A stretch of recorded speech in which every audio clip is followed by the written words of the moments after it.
All set? Yeah. Good afternoon, everybody. Okay, so we have around 14 guys online. Should we wait for some time?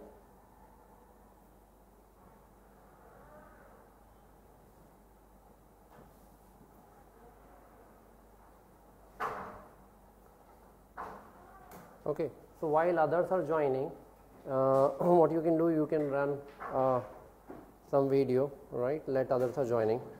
So we gave a 2 o'clock time.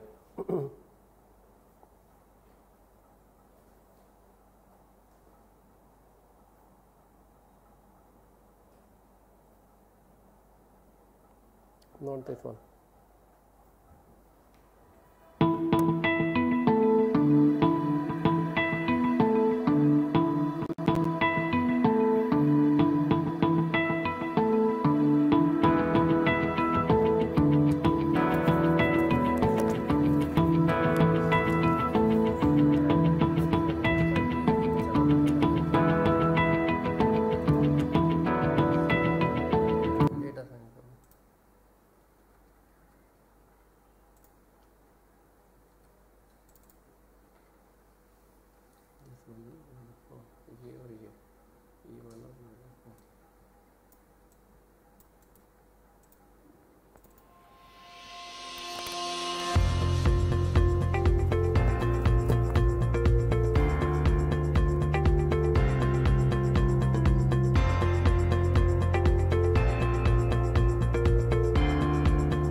Mathematics into the data of the company and make solving real life problems. It was really interesting course. There was so many to learn, so many things to learn, and all the subjects and everything. Especially the faculty members, each one of them were really good. The placements and everything of the whole curriculum.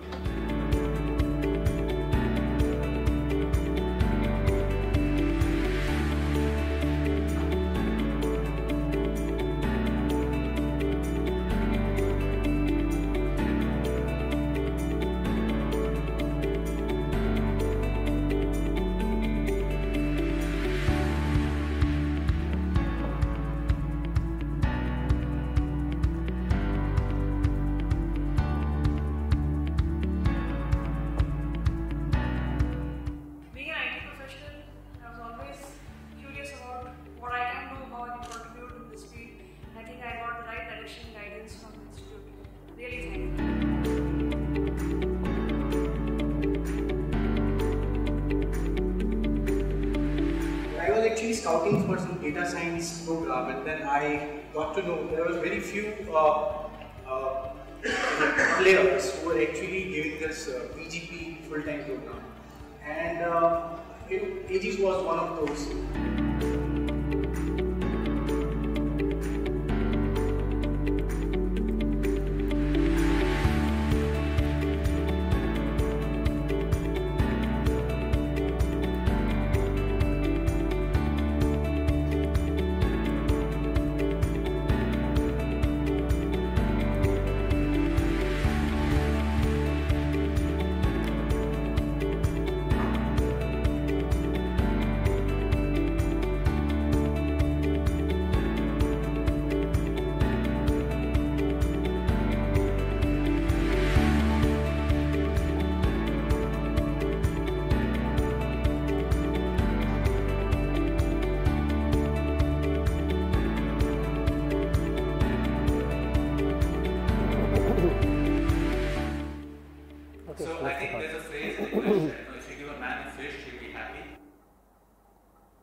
Okay, good afternoon everybody. So those who are here in classroom and those who are online. So I could see lot many people are there online. Okay, so thank you for joining this meetup on Aegis IBM Data Science Analytics AI meetup. So here is the agenda. So today we will be talking about who we are, what is Aegis and IBM, what they are doing in this area.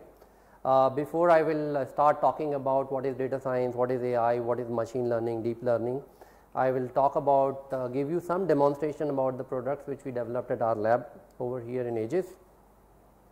Then we will talk about invasion of future in present. Most of us, we are preparing ourselves for the future. I will bust this myth that there is no future, right, it is all into present. And then we will talk about big data. Most of you must be knowing about the big data, but I will still set up the context and how this big data is actually foundation for all these things, machine learning, deep learning, analytics, right, data science which we are talking about. Then we will jump on data science, what data scientists they do, what is data science, we will try to define it, and then we will see what are the difference in business analyst and data scientists, right. Then we will take a deep dive into AI, machine learning, deep learning. Then we will talk about various IT tools, various skills which is needed to really launch yourself into this field, right. And then we can really take a lot of questions. I tend to become Asharam Bapu while I start delivering the session. So I won't feel offended if you can really ask me questions, interrupt me in between, right, ask anything. Other than politics, ask any questions, history, geography, data science, right. I do not claim that I will be able to really answer, but I will try to really do my best to really help you. Okay, fantastic. So let us begin this session. So who we are, right. So I represent Aegis School of Data Science, Business, Telecommunication. I am a CEO of Aegis. My name is Bhupesh Deharia. And I tell stories for last 23 years. I have been telling stories and even more than that. So today I will tell you stories about data science, AI, big data and all those stuff. Other than telling stories, I also mentor students on various projects. We also run data science delivered consulting, wherein we help organizations to take their journey onto data science. We help them to really solve problems using the data science. I also run startups. So I run a company called Campus, which helps organizations, academic institutions and even large organizations to really build the learning infrastructure. So we have rolled out our digital stack plus the AI solutions for large academic institutions. Currently we have many customers on this platform and we ourselves are using a lot of AI tools and analytics, right. That is about me, about my organization. So if you see most of the institutions across the world and universities, they follow a very simple philosophy. And what this philosophy is all about? This philosophy is called samosa potato philosophy, right. What this philosophy is, if I have a potato, I will give you samosa, I do not care what you actually need. And most of academic institutions across the world, right, follow this simple philosophy. So I will teach what I know, and that is what they typically do. And most of us, we are product of these kind of academic curriculums. And we thought that North America is really better off, but the data speaks absolutely different thing. Even North America is struggling with multi-trillion-dollar study loans. What it means that even the candidate, they are doing the multiple master's degree, then still they are not able to really find a job, right. So they are not better than India, right, they are equally bad. So when we started in 2002, we realized that we cannot really follow the structured model what universities are doing, and we thought, okay, let us go and talk to the customer, right. And that is how we approach Bharti Airtel, and Bharti actually supported us. So they supported IIT Delhi, they rolled out Bharti School of Telecom Management, and 2002 they supported us, and that is how we came into the existence. So Aegis is one of the rare example here in India, which started with industry and academia collaboration. We started with telecommunication management program, which became quite successful. We delivered, this program was primarily designed for senior executives in telecom industry. We delivered it worldwide, right. There is some noise issue. Guys, can you really fix up this issue?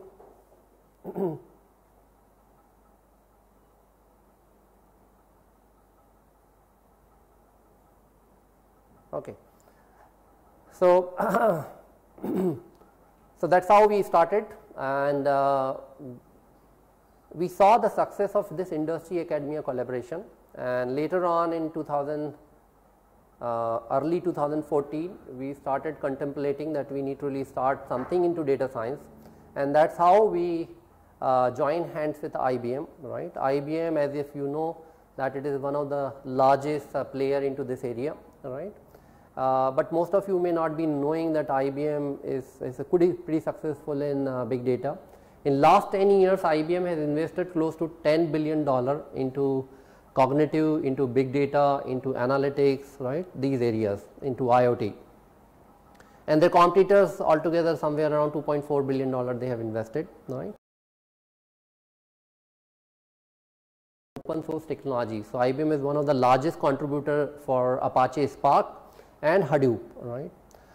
So, we realize that IBM is not only one of the most innovative company, but at the same time they are the biggest proponent for the open source technology, and that the reason we joined hands with IBM. We married IBM and we produce very healthy babies. They are doing earning good money, good name for themselves, right. So, we are proud of our relationship with IBM, right. So, IBM and Aegis offers a postgraduate program in data science, business analytics and big data. We were the first one in India to start, and in fact IBM and Aegis started this Meetup group 3 years back, and we are proud to say that we have created awareness among roughly around 60,000 professionals across the country. And this online Meetup on YouTube we started just last week, and I am encouraged to really see the response, right. We thought, why not to really use this online platform to really create the awareness, because most of you are quite confused with various people talking different things, right. Everybody tries to really define their data science from the different perspective. Those who come from the IT background, they say, okay, it's all about Python or R or Hadoop or Spark. Those who come from the statistic background, mathematics background, they overly emphasize only about mathematics and statistics, right. Those who come from the business background, they really completely undermine the importance of the coding, right. So, people have the different understanding and different definitions based on the kind of limited exposure or the bias they have, right. So, this forum actually helped to really create good awareness about data science. IBM has set up the business analytics and big data lab plus cloud lab, and we have recently joined hands with them last year for cyber security. So, cyber security lab they have established. We are also part of the National Skill Development Corporation. So, we are under Telecom Sector Skill Council. We created skilling for thousands of people for Vodafone, Ericsson, right. So, we are not only higher education, we are also into skilling, right. We also organize Asia's largest innovation award for innovation in telecom, internet, media, analytics, right, these areas.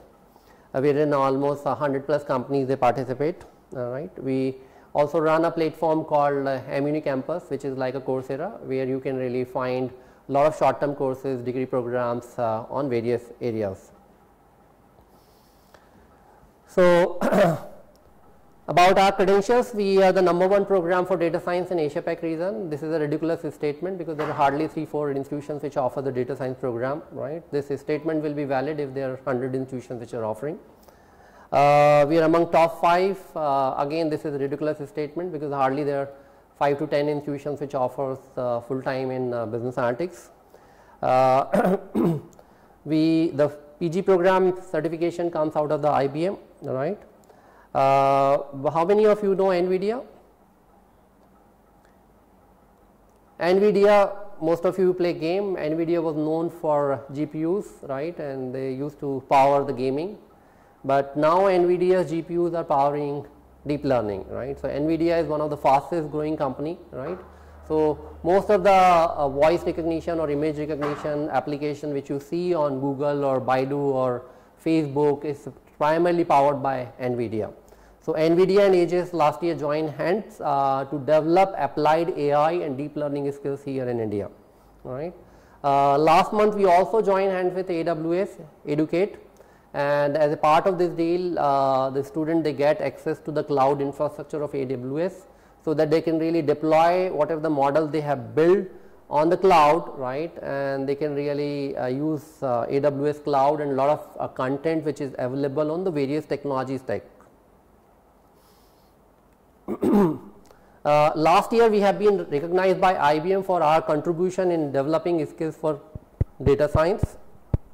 We are proud of that. This is a postgraduate program in data science which I was talking in association with IBM we offer. This program is jointly delivered and jointly certified with IBM. What it means that IBM subject matter expert, they also come and deliver courses using IBM technologies like cognitive computing, like SPSS, like InfoSphere, Big Insight, right.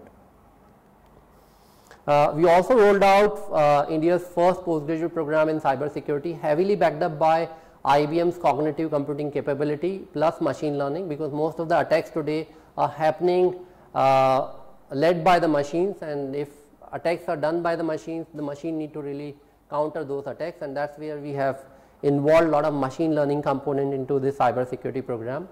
And this is pretty comprehensive program. This gives a 360-degree exposure about cybersecurity. It touches the network security, application security, database security, IoT security, right, cloud security, regulatory aspects, right, cognitive stuff, and one very prominent and prestigious tool by IBM, which is QRadar, plus a lot of cognitive security aspects. One of the wonderful program, those who want to really get into the cyber security area, and a lot of it is backed up by our capability into data science as well. This program applied PGP in applied AI, machine learning, deep learning. Last month we launched this program. This program is going to start in September. This is the first year, right, and this program is basically intended to really help developers in terms of really developing AI applications using machine learning, deep learning, NLP, computer vision, right. We are also join hands with robotics companies based in China, and you will get robots over here and you can really actually train them. One of the wonderful program. This is the certification which you get from IBM. Once I finish my session, Ritin Joshi is going to really talk more about this program, those who are interested, right. This is the applied AI sample certification, right. This is the additional certification you get from NVIDIA, right. Okay. So now you got to know about Aegis. Let's come down so on Aegis Big Data Product Factory. So what we realize that this program, unlike other programs like management programs, is not an absolutely theoretical program. This program, the foundation lies of course in a strong theory, but these theory need to be applied, right. The student need to really dirty their hands, not only student but also the faculty members. And to accomplish that vision, what we have done, we established Big Data Product Factory, which we renamed as Data Science Delivered. So what we do, we take a lot of commercial projects, lot of consulting assignment from the industry, and that's where we help them to really solve problems using the data, right. So I'll show you a couple of demonstrations, right, what we are doing. Can you open the account? Student account. Okay. So while team is working, let me set up the problem. So most of you are attending today this meetup on data science, right, and how many of you actually know that how many jobs are there in machine learning or data science or big data, right? Nobody. How many of you are working in IT? Mayank will come down to that artificial intelligence and machine learning.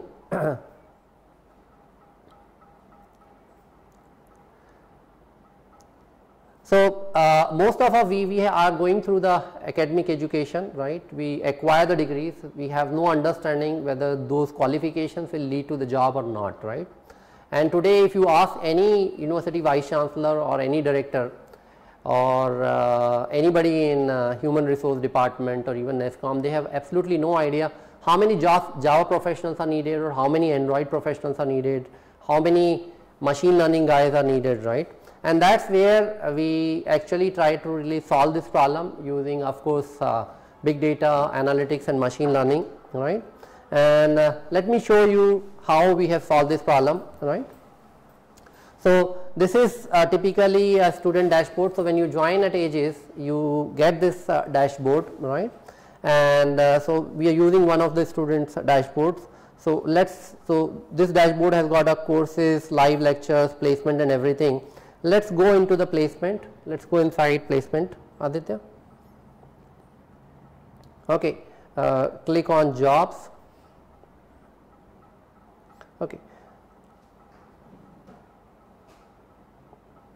Okay, so you can clearly see over here that this job block is showing you the kind of jobs is available based on the kind of courses you have enrolled, right. So, this student has enrolled for a couple of courses on Python, SQL, right, data analysis, machine learning, and based on the courses the student is enrolled, it shows the kind of jobs available in the market. So, if you see, the biggest pie today is Python, right, and let us see how many jobs are there in the Python.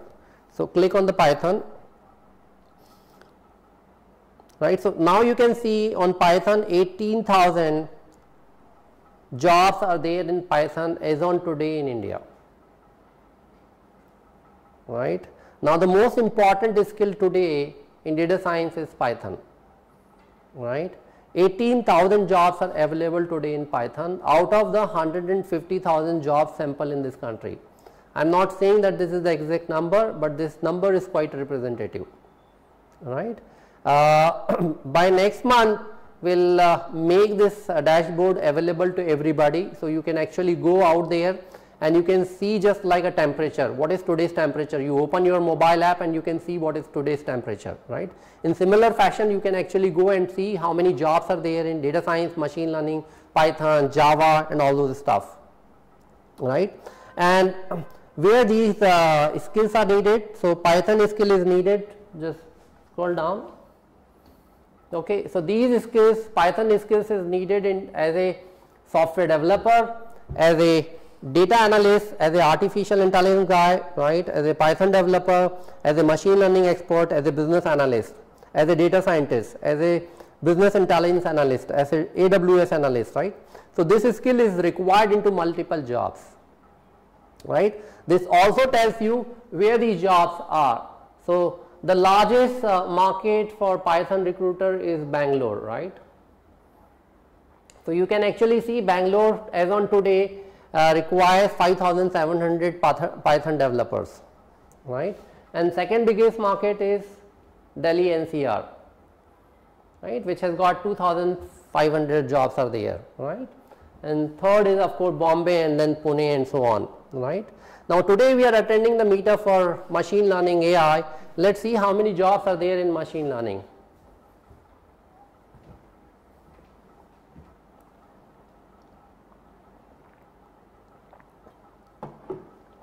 Okay, can you see how many jobs are there in machine learning? Okay.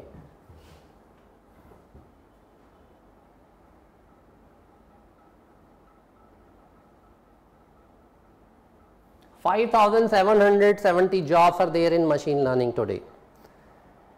As on today, 5,000 jobs are there which are unfulfilled jobs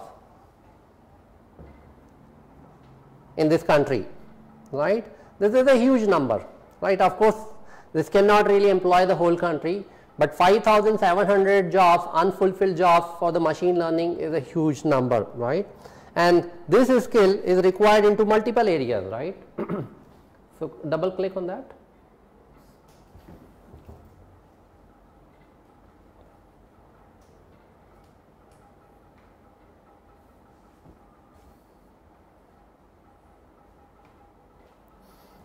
And you can see this machine learning skill is also required into software developer, data analyst, business intelligence guys, data scientist guys, right, and different areas.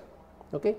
So, now what it is doing, now once you get to know this thing as a student, you also get motivated, right. So, you will not go and say, okay, whatever the institutions are teaching is all rubbish, right, because that is what the kind of prejudice we carry from our undergrad, right.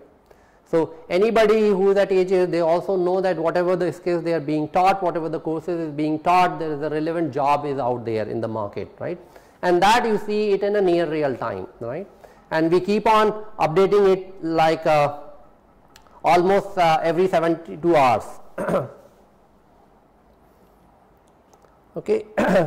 Now, go back, Aditya, no, not PPT, just show them the recommendation.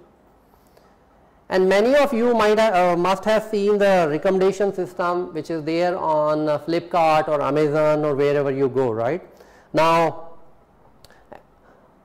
it also gives you the recommendation based on the kind of grades you have, based on the kind of courses you have done. Click on the recommended jobs.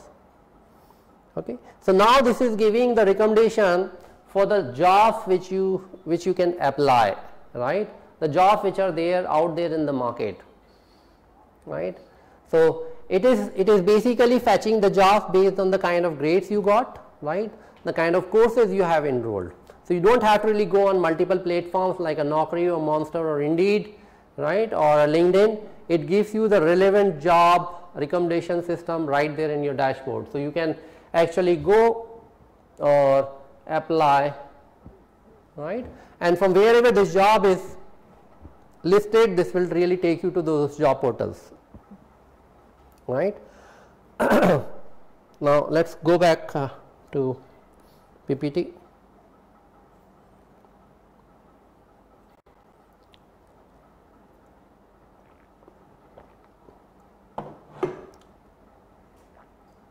Okay.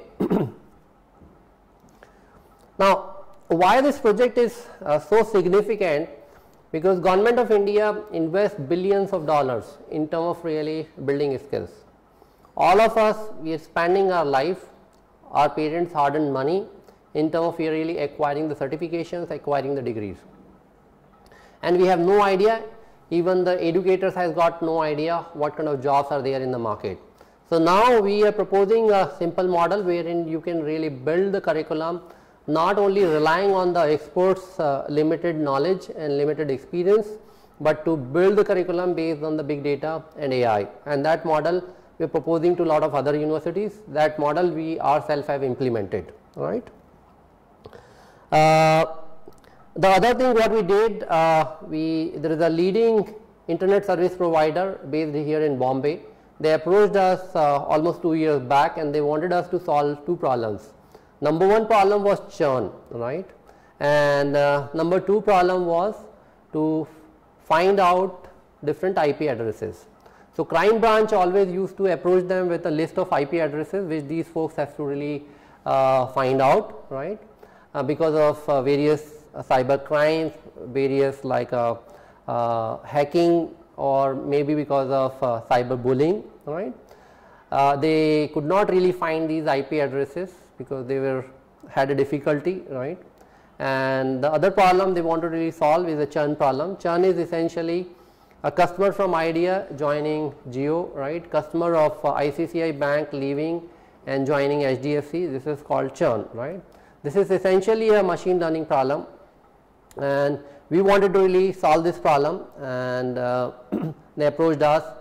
We visited their infrastructure and we realized that they do not have any kind of data infrastructure. They were running on roughly around 14 to 15 SQL servers, right, and in daytime you cannot really run queries because it will overload them and they will crash the server. So, what they used to do, they used to write queries in night, and in morning they used to generate the reports and they used to send the email, which appears like a Stone Age concept, right. So, we visited, and then first what we did before solving the churn problem, we built the entire infrastructure on Hadoop and Spark, right, and then later on we did that we built on the cloud, and then we built the dashboarding, and then after 3 months we actually started this churn prediction problem, which is actually machine learning problem. Now this taught us two things. One, that simply teaching data science or machine learning is not sufficient, right, because in India nobody will give the data in a platter, right. So the student need to really understand the data engineering side, right. If you're dealing only with Western client, North American client, they have the structured problem. They will come, okay, here is the data, and we are using say decision tree. Now we want to improve the accuracy. So my accuracy is say 82%. Can you really bring it to the 87% or 85%? So they're quite structured. They already have the data infrastructure. That's not the case in India, right? Here in India, most of the organizations, either they don't have the data infrastructure or they have not collected the right kind of data, right. So you will not get the data in a platter. You need to really start collecting the data or build the data infrastructure, and that's where you also need to really know the big data component, right. And that's the reason we have included big data science into the combined program, and of course business analytics, which I will talk later, right. We also did a churn prediction for two leading telco for 10 million customers, right, and such projects we keep on doing. The another project which is close to my heart, we rolled out last month, and this project is about finding missing children. So in India there are almost 100,000 kids goes missing, right. Open a site, Khojo. So every year in India 100,000 kids goes missing, right, and most of these kids, they are forced into the begging trade. And around 6 months back I read a newspaper report, front page report, khojo.com newspaper report, and this report was talking about that in Maharashtra alone there were almost 15,000 girl children gone missing, aged between 5 to 15. It seems shocking, but nothing is shocking because this has been happening for centuries. And this women trafficking, child trafficking, human trafficking has become like a necessary evil, right. KHOZO, right. This has kind of become a necessary evil.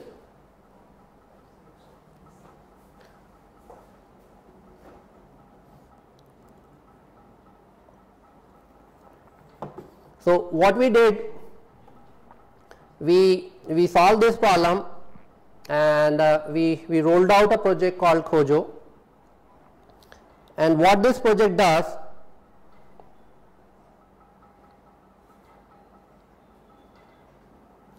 so we developed an app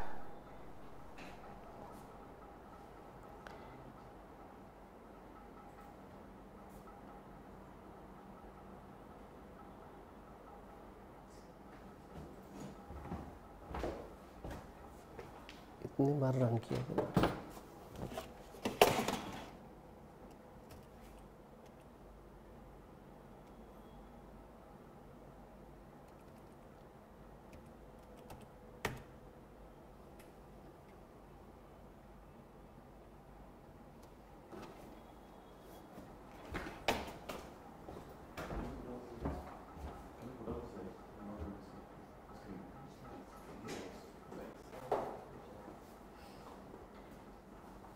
Okay, so can you see this project? So this project is about finding the missing children, right? So we rolled out this project. What this project does, so this is the app you can actually see on mobile phone, right? So video and screen.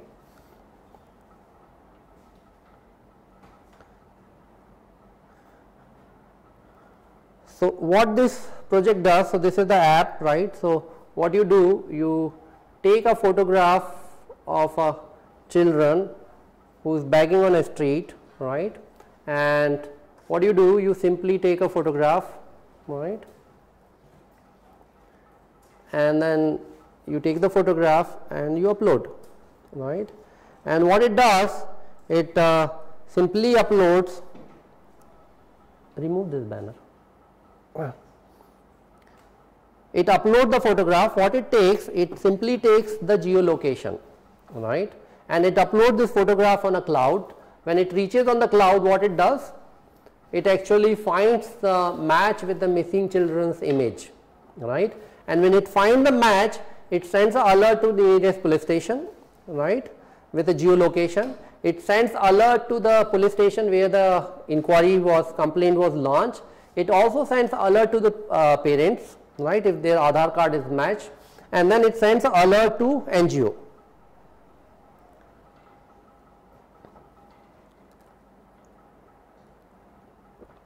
So this is, remove this banner.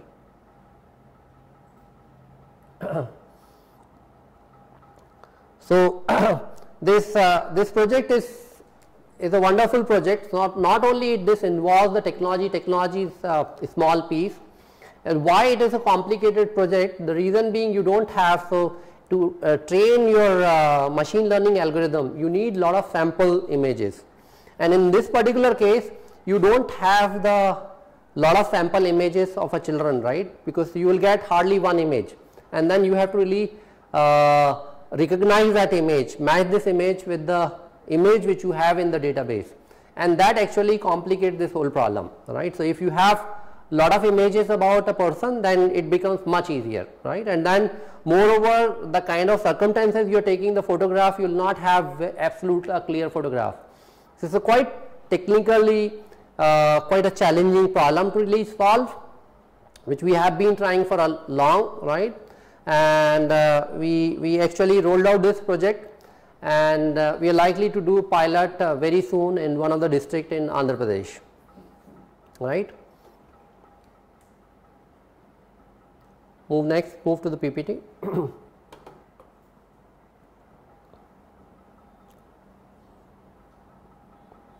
PPT.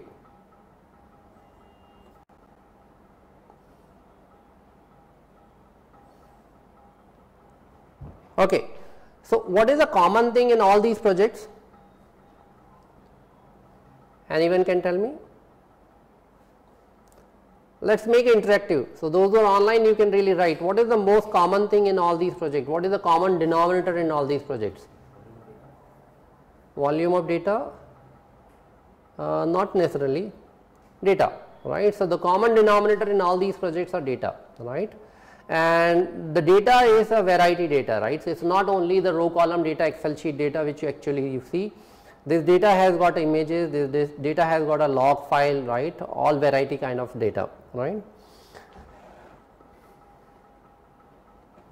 Now let's move to the next chapter, which is invasion of future in present. Now can you really read this date on this PPT? The date says that it's 2nd February 2016, right, and I have written the name of this creature. The name of this creature is Pepper, right. So I met Pepper first time on 2nd February in 2016, which is the date of past, not even present, right. I met this creature on in Leela in Bangalore when Ginny Rumiti was here, IBM CEO and chairman, to launch IBM Watson here in India. So I was there in the launch ceremony, and when I entered into Leela, I saw this Pepper, which is a robot, singing and dancing. What song he was singing? Gangnam Style, right, and he was dancing.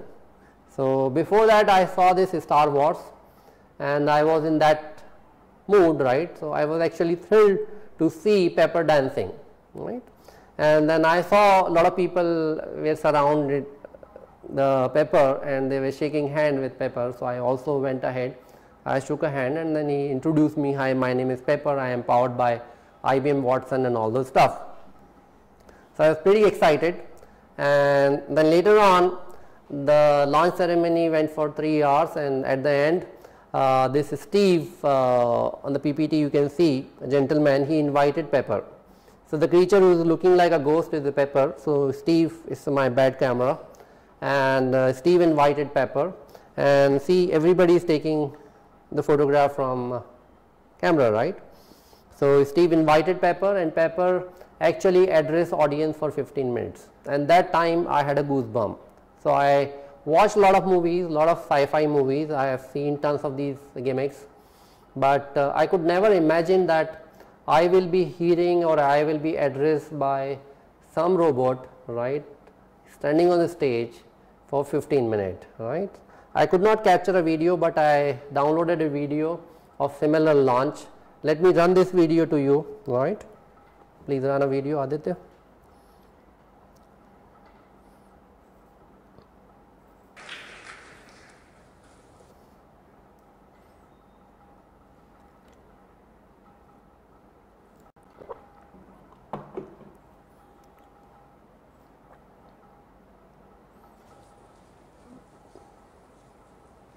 Konnichiwa, Kento-san. Genki desu ka? Japanese. Hi, Pepper. Wow, there are a lot of people here. Okay, so could you introduce yourself? My name is Pepper. I'm a completely new species of social humanoid robot, designed by SoftBank Robotics. Okay, so could you tell us how have you been? It's been a big year for me. I'm working in all sorts of companies, like banks, retail stores, and hotels, to help customers have the best possible experience. I've even been adopted in homes in Japan. Okay, so you've been very busy. What else? Now that I'm using Watson, I am learning a lot. I can read up to 800 million pages a second, and can better understand humans' natural language. Sometimes it's tricky for me to understand phrases that don't translate word for word. Throwing shade, for example, has nothing to do with the sun. Who would have thought? Okay, very impressive. Yay, it really is. See what I did? I was able to recognize your tone and understand that you're excited, so I responded enthusiastically. Yes, that's very important point. I want to help give customers the best possible experience. I'm also learning the language of various industries. To work in a bank, okay, for switch to example, PPT. I Okay, so how's your experience? Huh? Have you seen these kind of videos? So you might have seen the video of Sophia, right? So I call Sophia as a mother of Pepper. Unfortunately, mother was born after the child, right? Last year, so this was like a old Pepper model. So last year I was introduced to a new model of a Pepper, right? Miniature size, a small one, and this Pepper could actually fly drones, right? So what is so big deal about this Pepper, right? There is a big deal, of course. When it was launched in 2015, there were 5,000 units were sold in Tokyo, right? So this is a SoftBank project, right? And the body is built by the SoftBank, and soul is built by IBM Watson, right? And what it is doing, it is walking in hotels, hospitals, right, call centers, right, different places, right. The Watson, which is a soul, is basically cognitive computing stuff, and what it can do, it can read roughly around 800 million documents per second, right. As a human being, we can hardly read one page perhaps in 5 minutes or 10 minutes or 15 minutes, right, wherein Watson can read 800 million documents per second. What it means, 80 crore pages per second, right. Even don't try to really go over there how many 80 crore pages are, right, and what it can really read. Sound problem, there is some people facing the sound problem actually, Chief. Okay. So now let us see the positive side, what Watson is doing, and then I will talk about the darker side. The positive side is that now you might have heard about Manipal hospital chain, right, which is one of the largest hospital chains here in this country. So Manipal hospital, they have adopted Watson, and what Watson is doing, Watson is helping doctors in Manipal to diagnose cancer patients. Most of the diagnostic reports are basically in electronic format, right? And when Watson can really read 800 million documents per second, Watson can really read those electronic documents in fraction of seconds, right?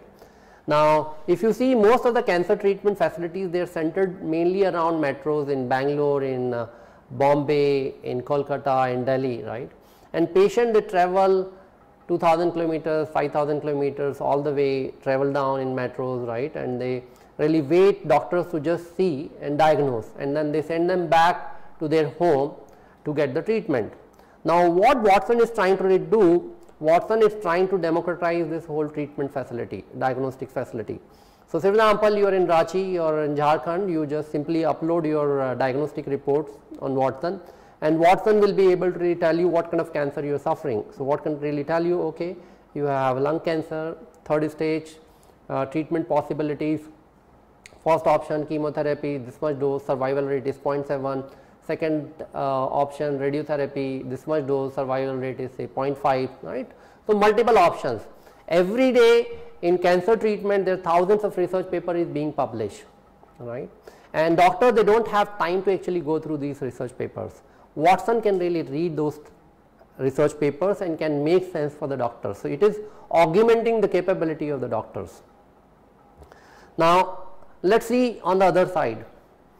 Now, my assessment is that this call center industry, which employs millions and millions of people worldwide, in next 5 to 10 years, you will not see human being working in call centers, because most of the calls will be handled by these cognitive machines like Watson, right. And these machines are smart, these machines are intelligent. More you talk to them, more they become intelligent, right. So, they are not going to really irritate you just like a human being, okay. You call and then say, okay, hello Mr. Ramlal, Shamlal, so you will feel irritated, you will say, okay, damn it, it's me, you tell me, right, solve my problem. And they will say, okay, let me search your problem, sir, please hold down, I will search my problem, and they will show you some music. Now, Watson don't have to really go through and search into the screen, because everything is in their head only, right. So, they will tell, okay, Ramlal, the moment you open your mouth, and they will recognize your voice, and they will say, hi Ramlal, how are you, I could really see your problem, what your problem is, okay, your problem, I have resolved your problem, okay, chill out and have a nice day, right. So, these machines are extremely smart, extremely intelligent, and they will not get tired, okay, they do not have the emotional swings like a human being. If we do not get the breakfast, we get irritated, and then we start misbehaving with the customers. These machines will not, because they can really work 24/7, right. Okay. So, all these things looks like as if of the future, but unfortunately this future has already invaded into the present, right, because what I am talking about is a present phenomena, right, it is already happening. This machines like Pepper, Watson, they are already into the existence, right, they already has become the phenomenon of the present. The problem with this future is that it is not equally distributed, right. The problem with this future is lying into different pockets, right, some pockets in IBM Research Center, somewhere in Bangalore, somewhere in Silicon Valley, some part in the Hiranandani, right, and most of us, most of the masses is ignorant of these future, right. These machines are going to really do lot of repetitive jobs, right. So, most of the jobs which are routine jobs, these jobs will be taken over by the machines, right, not by the human being. And there are a lot of jobs which were in existence 10 years back, and today those jobs do not exist, and some of the jobs today those exist will not exist after 5 years. Data scientist job was not in existence in 10 years back, right. Today these jobs exist. Deep learning engineer was not in existence 10 years back, today these jobs exist, right. So, there are a lot of jobs which will be created, lot of jobs will not be there, and lot of jobs will be done by the machines. So, today we are moving to a future wherein most of the repeat jobs will be done by the machines, and humans need to figure it out that what jobs will be left for the human being and need to really keep on acquiring those skills. Now, I do not have answer for that what kind of jobs will be left for the human being, right, and what machine will not be capable of, right. Machine is pretty much capable of a lot of things, right. Okay, so let us come down to big data. So, what is big data? One of the most ridiculous question, right. Big data is a big data. What is a big deal in that, right? So, any data which is a big data, right. Now, so there are tons of statistics which talks about big data, right, and one of the research by IBM says this, that 90% of the data in the world today has been created in last 2 years. So, there has been a lot of statistics on internet, you can really find about how much data we are generating, but all these statistics, they have a bunch of zeros which will not get into your head, and even do not try, it does not matter, right. What it tells that 90% of the data is created in last 2 years. Unfortunately, I have been using this slide for last 3 years, right. So, we do not have any data today that what is this statistics is, right, whether it is 95% or 90% or 98%, who cares, right. What it tells, one thing, that this whole big data phenomena is quite new, right. It has not come 50 years back, right, at the time of independence, right. Okay, it is quite a new phenomena which started hurting us or affecting us, not hurting is the bad word, but it started affecting us. Now,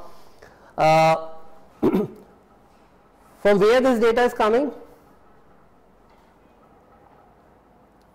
Can you have a offline access to this video later? Yes, you can have the offline access to the video, right. So, now let me tell you now my first story when all these things started. So, any idea when these companies like eBay or Amazon or Yahoo or Google, all these internet companies were started? Any idea? Okay, so let us talk to each other, like, okay, those who know the answer, they can really write. When all these companies were started? All these internet companies were started in mid 90s and late 90s, right. And when Google was started, Google had no idea how they are going to really make money. So, you search for where is Hiran and Nani Gardens, how do Google make money, right, or where is the Honda showroom, how do Google makes money. So, Google had no idea, they were just say search engine provider, right.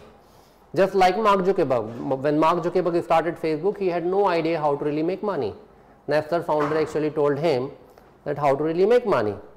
So, these companies when they started, right, they had no idea, and later on they figured it out that if they have to really make money, the only way of making money is to basically serve ads, right. So, when you really search for say where is a Honda showroom, and the Google immediately starts showing you some ads related to the search keyword. So, if you search for a car, and they will start showing you the car ad. If you search for data science, they will start showing you the data science institutions, right. And if you click on those ads, Google actually charge the customers. Now, this has become quite a common practice now these days. We thought this is being invented since the humans were born, but it is not so. So, when Google figured it out that they have to really, they can make money only by running the ads, the actual real problem started coming in. So, if they have to really start serving the relevant ad, Google need to start collecting the relevant data, right. Google need to really become your mother, right. Google need to really know what actually you like, what you search, what you do not like, and all those kind of stuff. And that is how they started collecting the data, right. So, they started collecting the data, and then the first time, and in this early 2000, all these eBay or Amazon, Yahoo, all these companies started seeing the traffic, they started seeing the traction, and they started collecting the data. And this data was a different data than the world has seen. So, earlier we had seen the data which was primarily the structured data, right, which has got a rigid structure, rows and columns, right, just like Excel sheet data, name, age, and all those stuff. Now, this data was a kind of a different kind of data. This data had a lot of text, log files, right, images, videos, and all those kind of stuff they started collecting. Now, this also created a problem. Of course, there was a opportunity that if you really start collecting this data, you can actually serve them the right ad and you can make money, but it also posed a problem. The problem was, where do you store the data, how cheaply you store the data, right, and how fast you can analyze, right. And so far we were actually storing the data in servers. Still we do store the data in servers. Servers are nothing but very costly propositions. They are nothing but gold bricks, right, they cost a lot. So scientists needed to really figure it out how to actually remove the dependency of server for storage of the data, and this problem was solved by Google, and Google released a white paper called GFS, which was referred by a smart gentleman called Duck Cutting. Duck Cutting is partner we are working in 2006 on an open source search project called Nudge, right. They referred this paper GFS and they built Hadoop. Hadoop actually solved couple of problems. Number one problem was remove the dependency on servers. So this Hadoop can really work on any commodity hardware. You can really take assembled computer, laptop, and you can actually install Hadoop, right, and it will work. Second, this Hadoop, Apache Hadoop project was donated to Apache Foundation, right, and it made free. So there is no licensing fee, so you don't have to pay licensing fees to anybody, right. So that actually taken care of the second part of the cost, which is like a your subscription fees, right, and the first part is the hardware part, and third, it gave an immense flexibility. So typically in RDBMS you need to really bring a structure before you actually store the data. You can't just keep on dumping the data. Now this Hadoop structure offered the huge flexibility. So what you can really do, whatever the kind of data you are getting, whether it is image or text or video, right, you keep on dumping the data into Hadoop, and then for the analysis purpose, whenever you have to really do the analysis, you take out and then do the analysis, just like your wardrobe. You keep on dumping the clothes over there. Whenever you have to really go out for the party, take out and iron and then move, right. So that's a crude analogy I can really give. So this actually empowered the big data growth, and in 2008 Yahoo actually built the world's largest Hadoop cluster, and that's how this whole big data revolution started taking exponential shape, and then the world jumped on the Hadoop. So that's the first part of the story. There are other two parts of the story which is related to machine learning, which I will talk subsequently. Okay, so from where this data is coming, all of us we know. So the data is coming from Facebook, which was launched in 2005, right. 2007 iPhone was launched, which further actually fueled the exponential growth of the data. IoT devices, there are different statistics about the IoT devices. So there is some report which says that 25 billion IoT devices will be there by 2020. Some says it will be 45 billion, some says 160 billion, whatever the number, right. This number is a huge number, and these IoT devices, they generate more amount of the data than the human beings are capable of, right. Emails, every day we send close to 260 billion emails every day, right. What is the human population? Roughly around 7.2 billion, right. So humans have gone crazy. You are sending too many emails, right. Okay. So whether it is email, IoT devices, Facebook, Twitter, Instagram, all these medias are generating the huge amount of the data, and companies are storing it, right. Reliance Jio is one of the perfect example of a modern organizations, how they have capitalized on the data, right. So they have built one of the largest big data infrastructure. They are applying data science to actually find inside what you are liking, what you are not liking, right, even taking care of their network, right. Okay, so what are the characteristics of big data? Number one is the volume, right, and there is no standardization in terms of really what will be the size, what should be the size of data, right. So this data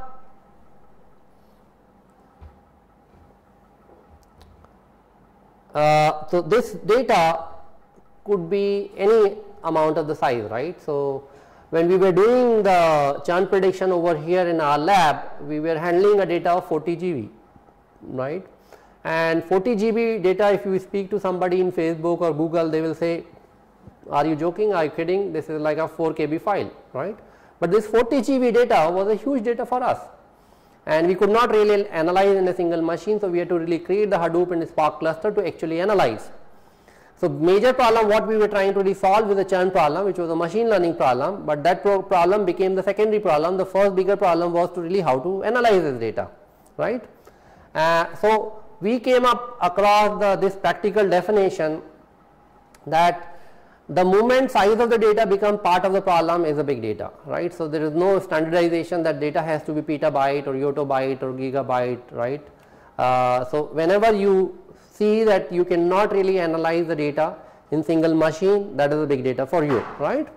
Second, there is a variety, right. It is not only the structured row column data, this is a structured, semi-structured, unstructured data, text data, email data, ERP data, right, coming from multiple sources. So, there is a huge variety into this data.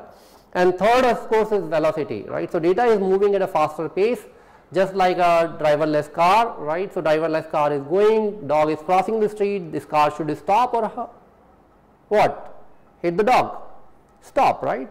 So, how this will stop? There is sensors which is generating multi-gigabyte of the data per second, and this need to be analyzed in a real time, not in a near real time, and it need to really pass a signal to car to stop, right. And this data is moving at a faster speed. This is called a streaming data, right. And the fourth is veracity. Veracity is uncertainty of the data. So, whether you upload your own photograph or a donkey's photograph, Mark Zuckerberg doesn't care, right. They keep on storing the data. Now, there are a lot of V's are around. So, there are 12 V's, 10 V's, 25 V's, 26 V's, right. Doesn't matter, only 3 V's are important. First is volume, variety and velocity, right. In day-to-day scenario, as a data scientist, you will be primarily dealing with 2 V's, which is volume and variety, right.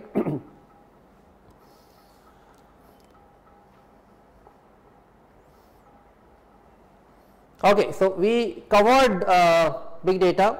Now, let us come down to the various questions which you will be encountering while working for a business or running a business, right, in whatever the capacity, right, as a manager, as a developer, as a data scientist, as a business analyst, as a data analyst or even as a machine learning engineer or deep learning engineer. What are these questions? I have listed down a couple of questions. Number one question is what is happening. Let us see the example. So, Amazon releases an ad on front page Times of India for a big sale, right, and they would like to really see what is happening, how many people are actually coming on the Amazon site, what they are buying, what they are not buying, right, how much time they are spending over there. This is called discovery, that is called exploration. When the data was small, it was much easier to really do the query, do the discovery, but when the data is big, it becomes very difficult. When you have to really do the exploration for 350 million customers of Airtel or 160 million customers of Amazon, it is extremely difficult job, right. Second, what happened? So, you release the ad and so 1 plus 5, 1 plus 6 release the ad, and they anticipated that they will sell say 100 million devices hypothetically, right. So, they would like to really see that after a month how many devices they have sold, right. So, that is basically called postmortem report. What happened? How many actually customers bought the phone, right.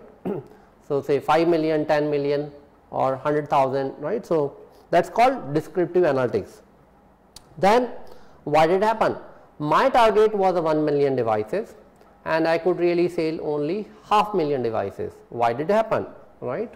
And this is part of BI, but unfortunately BI was reduced to much lower level of the profile. So, this is, I call it like a postmortem report. So, you do the postmortem report to identify why it happened, why you sold 500,000 devices against 1 million devices which you actually targeted.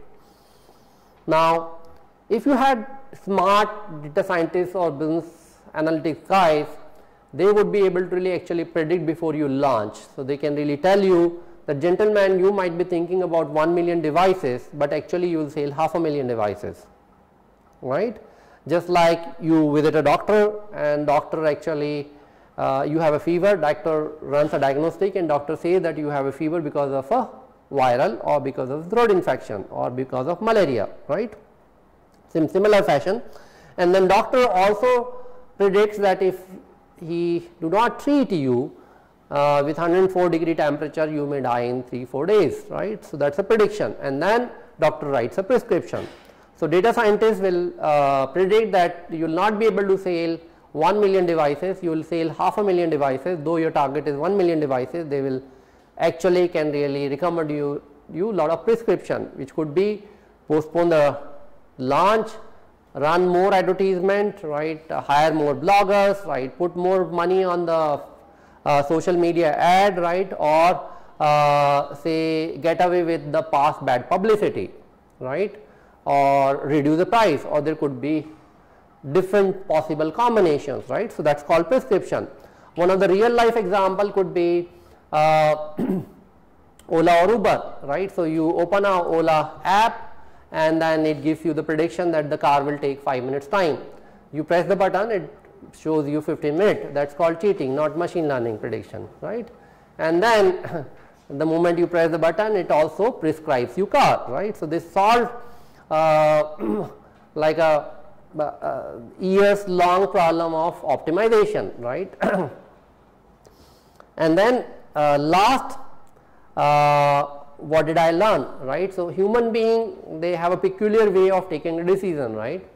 So, for example, if I borrowed the money 5 times from you, never paid you back, 6th time I come back, ask you for money, will you pay me? No, you will not pay me, right. That is basically a learned behavior that is called cognitive, right. Okay, so let us move next. Any questions so far?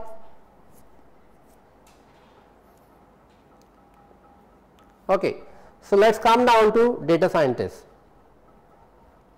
How many have you, so let me ask you a question, how many of you actually seen this headline, data scientist the sexiest job of 21st century by Harvard Business Review? Guys, online guys, you can really write if you have seen this headline. And how many of you actually have read this article? No, and how many of you have actually read this article? So, for last 6 months, I must have addressed close to like a 15,000 people and have asked everybody, and most of them actually told me that yes, they have read this statement, data scientist the sexiest job of century. And I met only one gentleman in Delhi actually who read this article. Very interesting article, you should go and read this article. This article was written by Dr. J.V. Patil, right. So, Dr. Patil, he used to work, so there is another story, right, second story. So, let us again go back to 2000 era, right.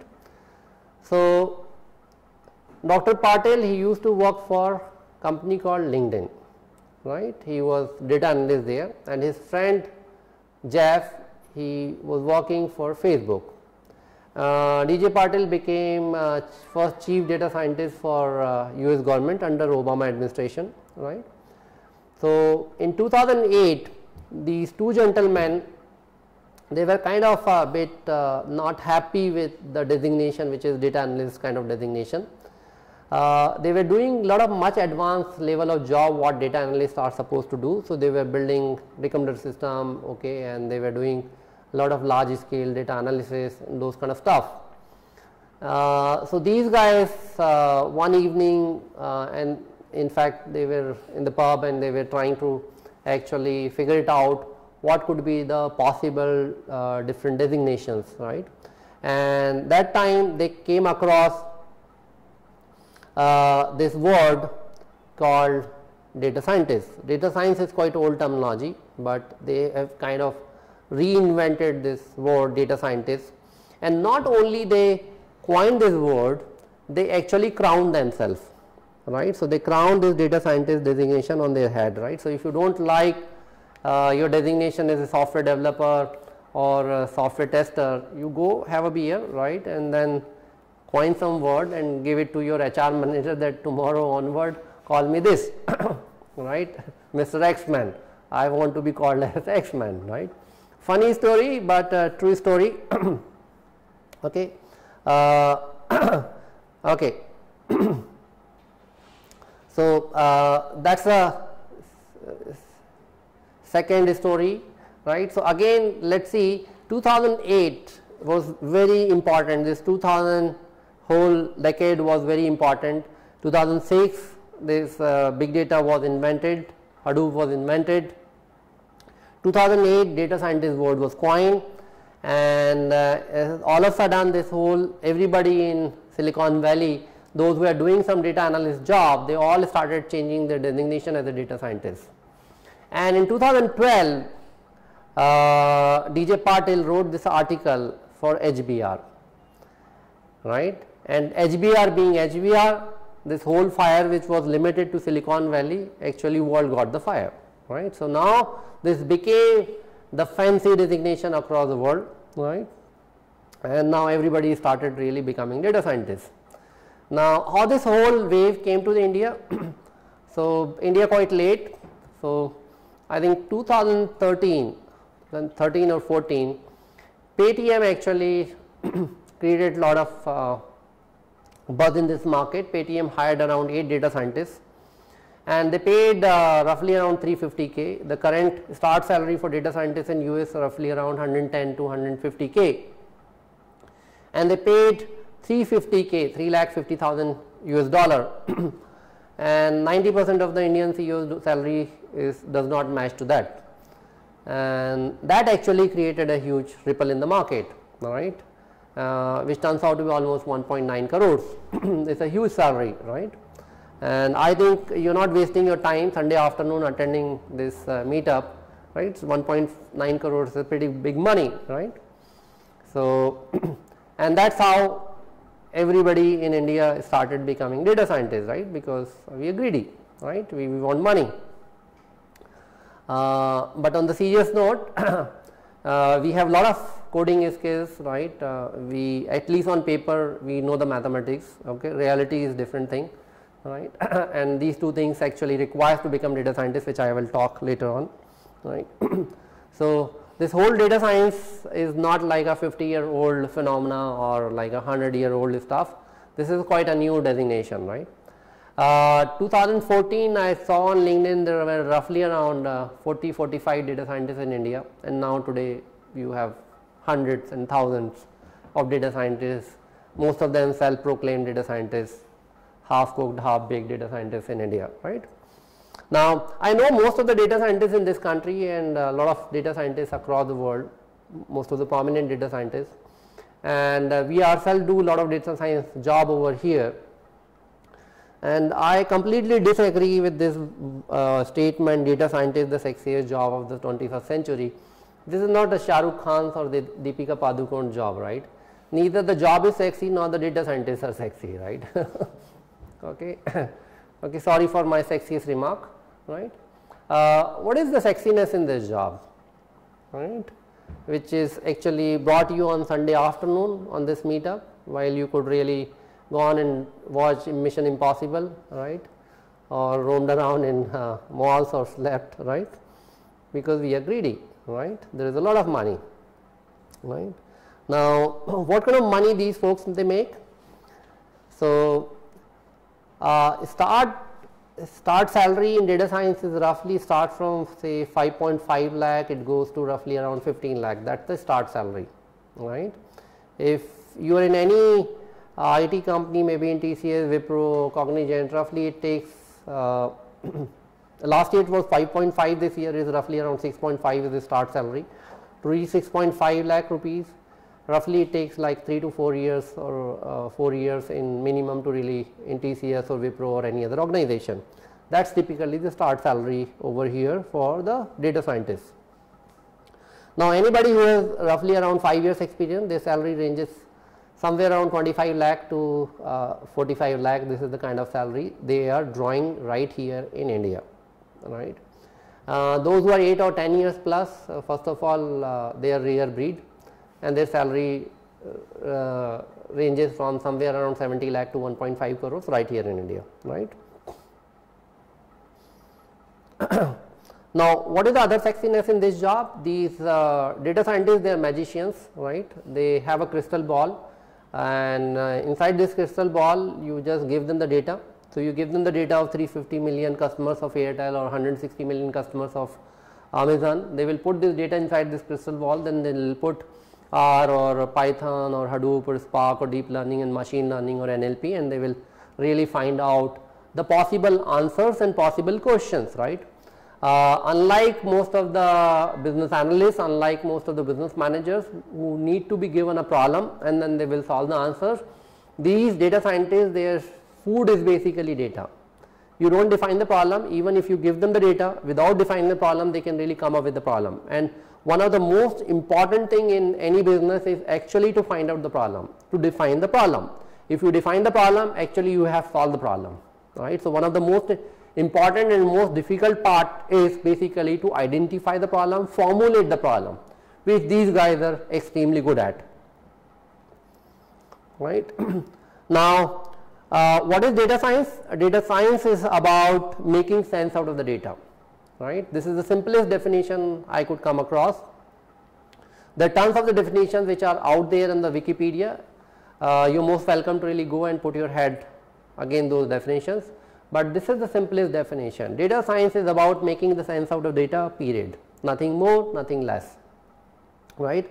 Now, this is very simple. What is so different about this definition? Even the dog, when it crosses the street, it makes the sense out of the data, right. It sees, looks around the street, and then it really makes sense and then takes the decision. We have been doing it. Statisticians, operations research guy, market research guy, marketing managers, they all take the decision based on the data, right. What is so different about this whole thing? The different is the data, the problem is the data, the challenge is the data. Here the data is not the structured data which business managers, with business analysts, right, which statisticians, which operations research guy were used to handle. Now, this data has got a variety. This has got a image, video, text, right, structured, unstructured, maybe even the large size of the data, even the speed component is there, right, streaming data, and that actually makes this problem a complicated problem. And a lot of times you are trying to really analyze and take the decision based on the data which is not in your data warehouse, right. Like for example, today if you have to really do the analysis about how 4G is doing, Reliance Jio is doing, right, or so the traditional approach would be you will go and you will conduct the market survey, right, with 1000 people or 5000 people. Now, today there is no need, right. Today what you can essentially do, you can really do the Twitter analysis, right, and you can really take the feed of millions of the customers rather than relying only on the input given by few thousand people, and that input is also unreliable, right, because we Indian, what we speak, what we think and what we will do, these are three absolutely different things, right. And when an Indian fills up the survey, give the feedback, having my like over 23 years experience, I will be highly skeptical in terms of really taking decisions based on those feeds, right. And most likely I will not take decisions on those feeds, right.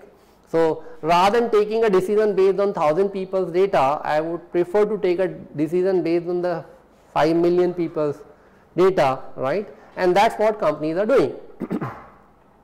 Now, another definition is basically data science is about automating the process of data science, right.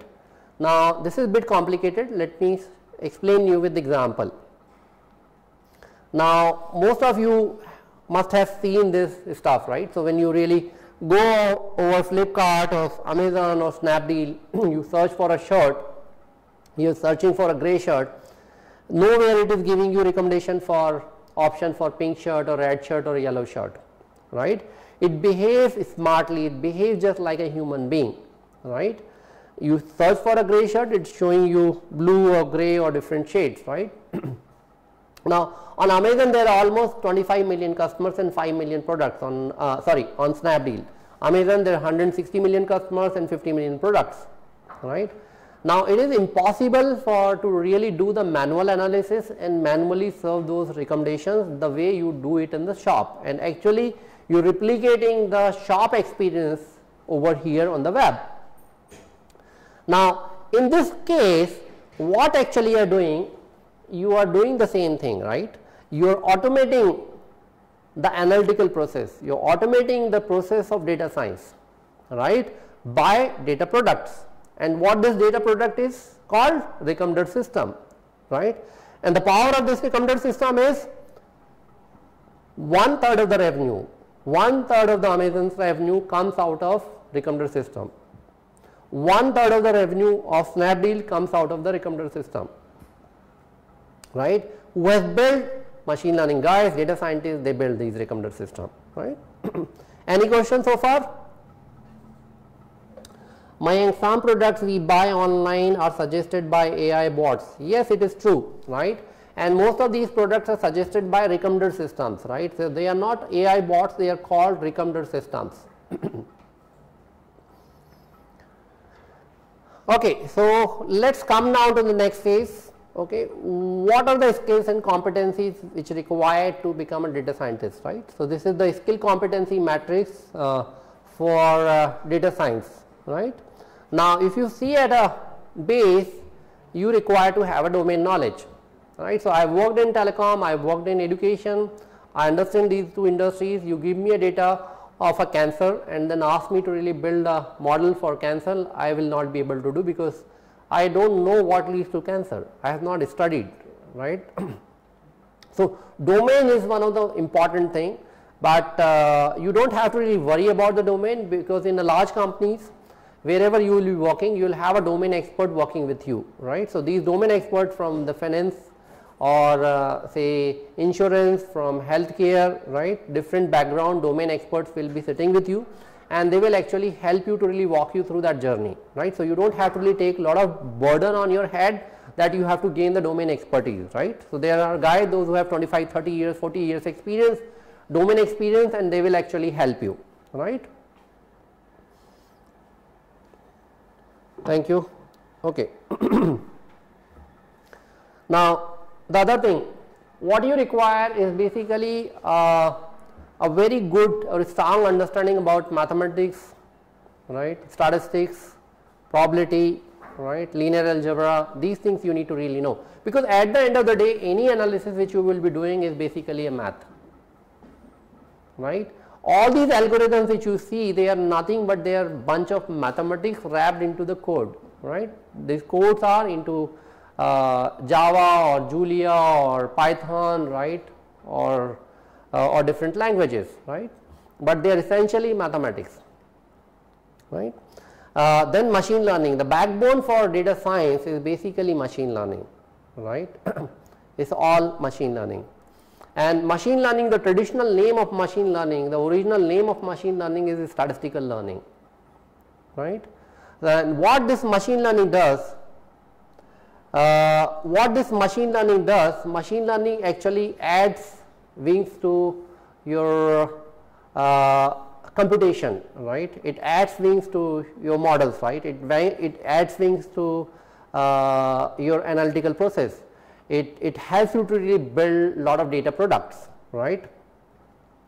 Now, so machine learning is one of the very critical thing for data science, or what you can really call as a modern analytics, right. And the other component is which is a lot of people call it like hacking skills.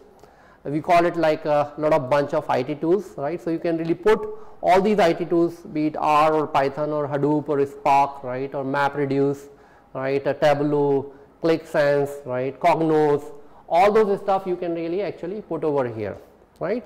So you also need to really know a lot of IT tools, and this is skill competency chart actually tells you how these data scientists skills are different than purely statisticians or purely market research guys or purely business analyst guys, right.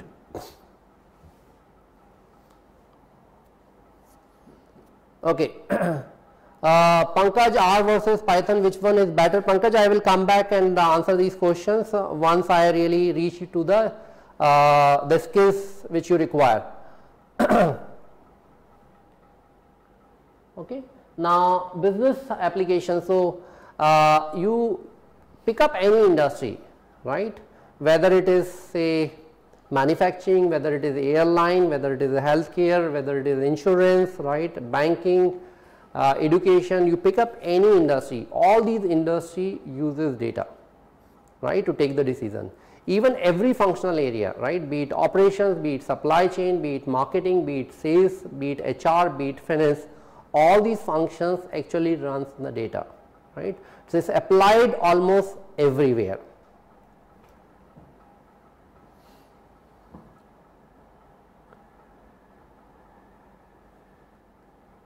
Okay, so this is the data science process. So, you collect a raw data, then data is processed, then you clean the data, right, then you do the EDA and then you build the models, right, and then you actually visualize it and then you actually consume those models into any product which could be app or which could be web, right.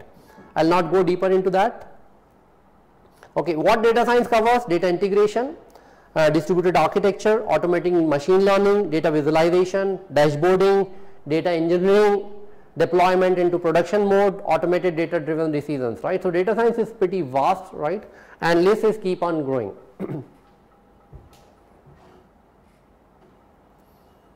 Okay, this slide actually tells you a very generalistic view of difference between data analyst, business analyst and data scientist, right. So, first guy, this ape man is oversimplification of data analyst, right, and data analyst should not feel offended, right, it is just for the oversimplification purpose. The second gentleman is business analyst, right, and the third guy, which is like a Iron Man, is a representation of a data scientist, right. So, these data scientists, what it tells that it is basically safer to presume that data scientists are much more evolved form of a data analyst and business analyst, right. Data scientists can do the job of business analyst and data analyst, right, vice versa is not possible, right, and lot of organizations now these days have started hiring data scientists, right, instead of business analysts, because they are started doing the job of business analysts. Now, in a well established organizations in North America, they have a separate designation as a data analyst, business analyst and data scientist, right, and a data engineer. Now, in countries like India, where these jobs have just evolved in last 4-5 years, all these jobs have actually kind of merged, right, and still large organizations, they have the separate designation, those who have American roots, but the startup organizations, mid-sized organizations, they kind of started replacing these business analysts with data scientists, right. It is actually not right to say that data scientists are there, absolutely not, they only build the machine learning models. Now, their obligation is all to understand the business, right, because any analysis, whosoever it does, if this analysis does not suit to the business, it is basically actually nonsense, whether it is done by data analyst or business analyst or data scientist. So, every piece of analysis which you are doing need to actually make sense to the business, right. Okay, so let us come down to AI.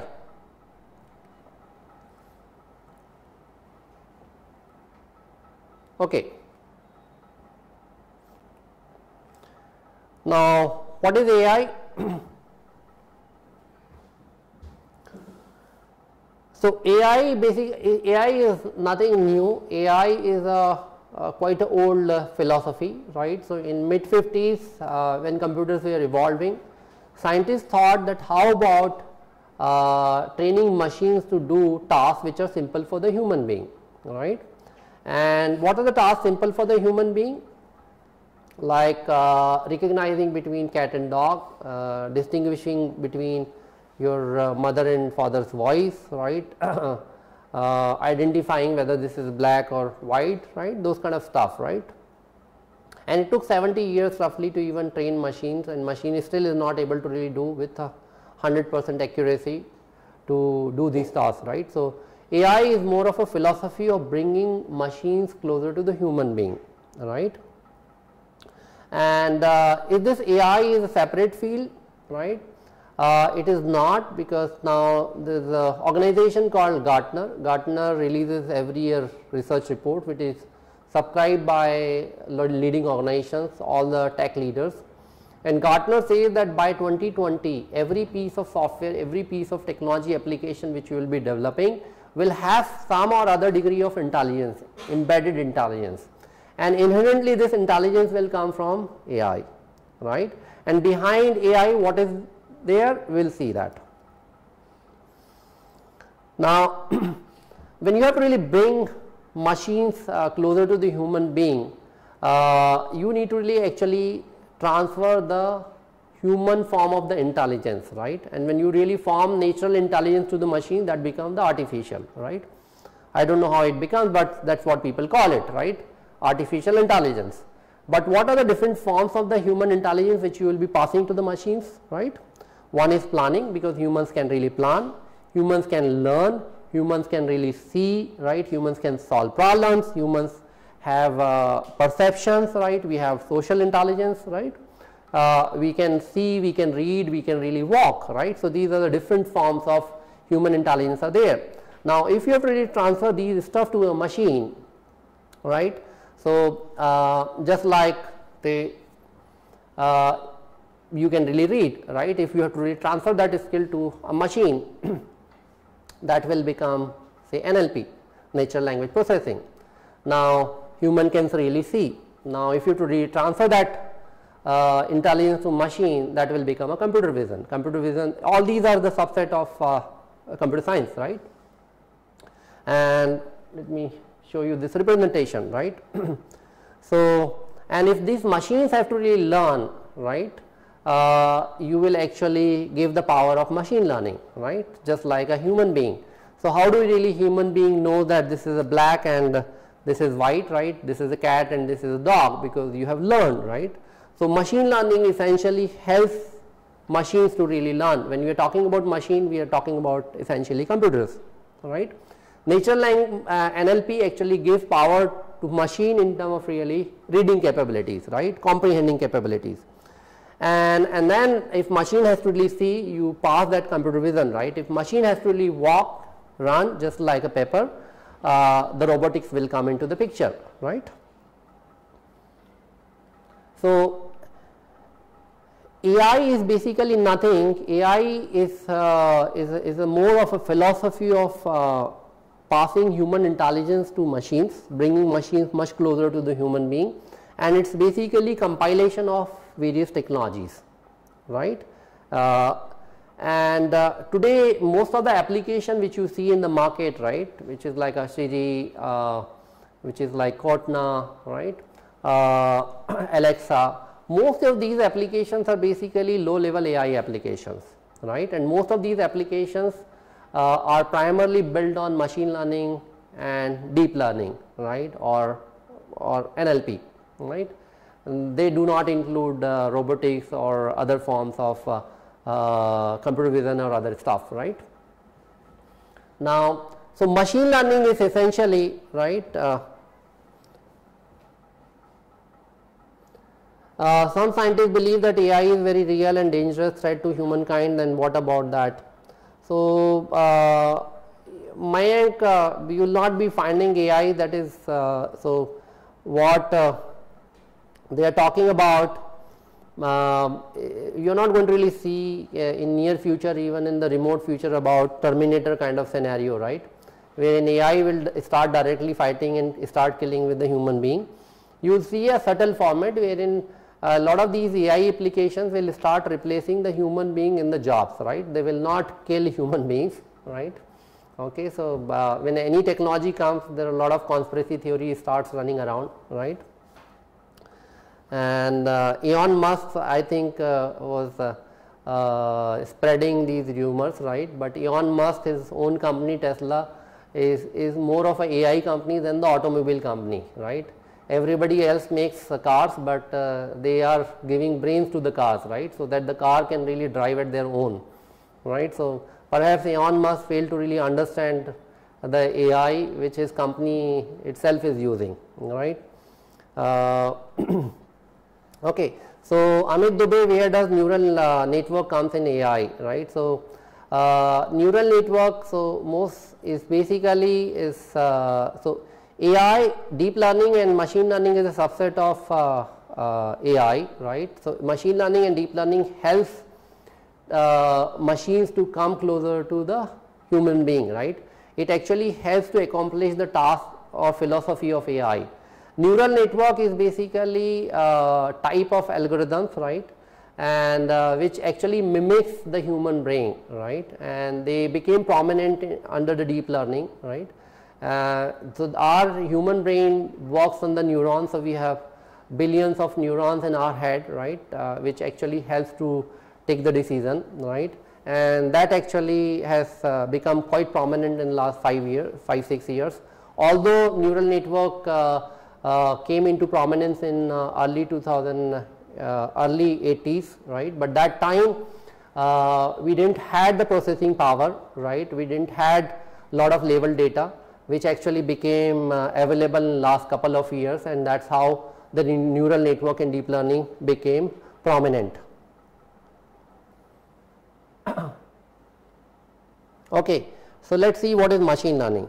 Okay, so machine learning is basically subset of AI, right, which helps machines to really learn and come closer to the human being. It's also a data science technique which essentially learns on a data, right, and so you can actually see machine learning from different perspective, right. So, if I am a data scientist, I will say machine learning is basically data science technique. If I am an AI guy, I will say that machine learning is basically AI technique which actually helps machines to really learn, to build programs wherein I need not to really rewrite my code again and again. This is intelligent code which learns on the data, right, that is typically AI guy's definition. A software developer who does not understand AI or perhaps like a data science or analytics, he will say, okay, machine learning is bunch of like APIs which is available on say AWS or Microsoft Azure, right, or Amazon platform, AWS platform or Watson platform, and if I use those APIs, this will really give me this can really recognize whether you are a male or female, right, it can really comprehend lot of text, I can build lot of good chat, right. That is basically a smart software's definition, right. So, people can really define machine learning from different perspective, but what I have written over here is basically the original machine learning philosophy, right, not philosophy, rather is a compilation of again technology, right. So, what machine learning can really do? So, machine learning can really do infinite things, right, but if we see from the data science or business analytics and business perspective, machine learning can really help you to answer 5-6 questions, right. It can only answer 5-6 questions, unfortunately. It can do infinite things, right. And that also tells that machine learning is not everything, machine learning is not equal to data science, right. Now, let us see what all questions you can answer with machine learning. Now, in this slide, in 5 minutes time, you will learn everything about the machine learning, right. At least you can really talk like some educated guy, intelligent guy about machine learning. So, what machine learning is? So, what machine learning can really answer? So, for example, you want to find out what will be, how much rain this year India will have, right, or what will be the stock price of Tech Mahindra, right, on Monday, or what will be the Amazon's stock price on Monday, right, or say what could be the house price after 5 years in Hiranandani Gardens, right, or how many customers will walk on 31st night, right, or how many people will walk for say next Kumbh Mela, right, or Jain.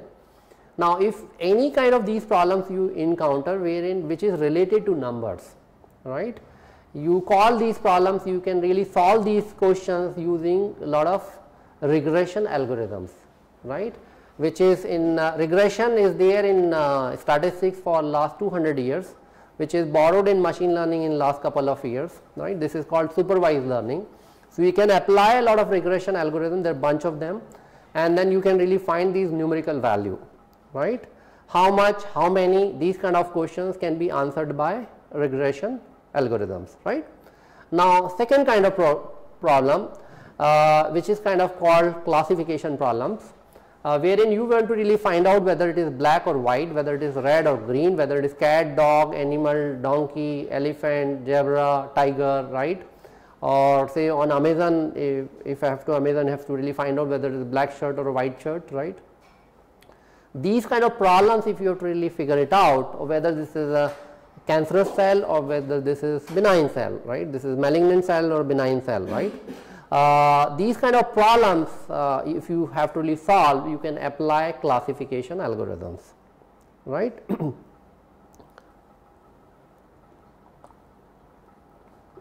Now, third category of problems could be let us go back to again a child, right. Okay. So, if you give a child some balls, right, red, green, yellow, 3 color balls, right, say 10, 12 balls, the child intuitively will really separate these balls. He will separate white, yellow, green balls separate, right, and that is called clustering, right. So, when human being first encountered with a cat or dog, right, and then they knew whether this is a cat or dog, they must have really created clustered in some way, right.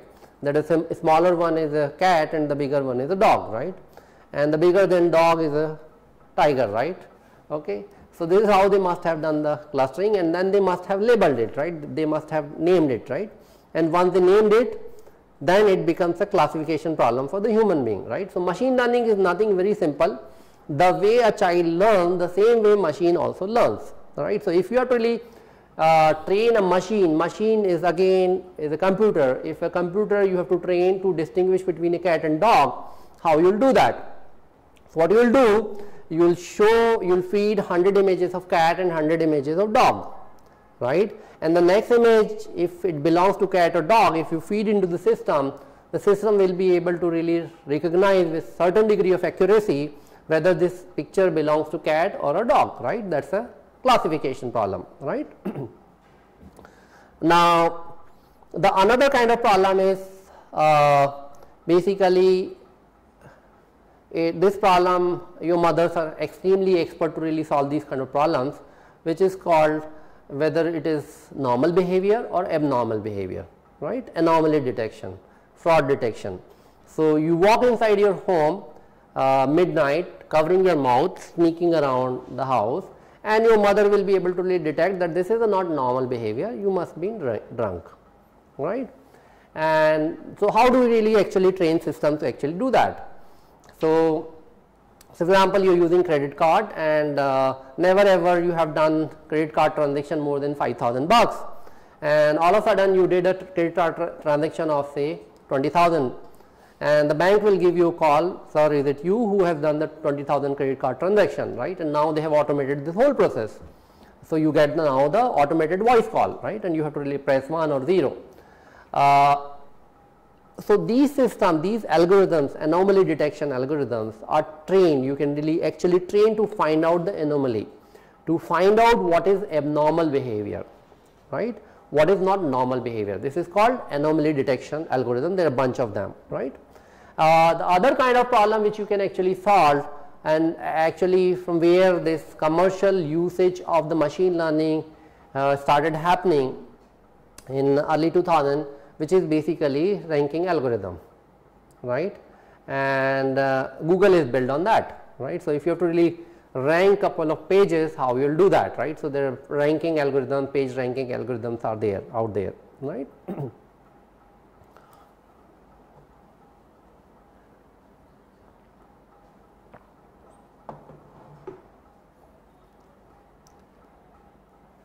Okay.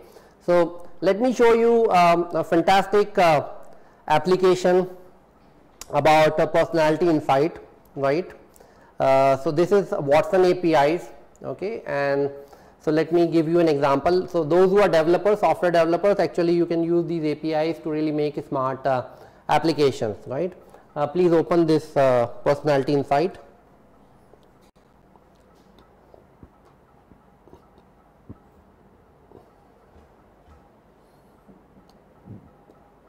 So this is a beautiful application. What you can do, all of you must be having lot of kitchen philosophers in your Facebook group, right, who used to write a lot of philosophies every day, try to impress you, or some of you really pissed off with their philosophies. What you do, you open this API, right.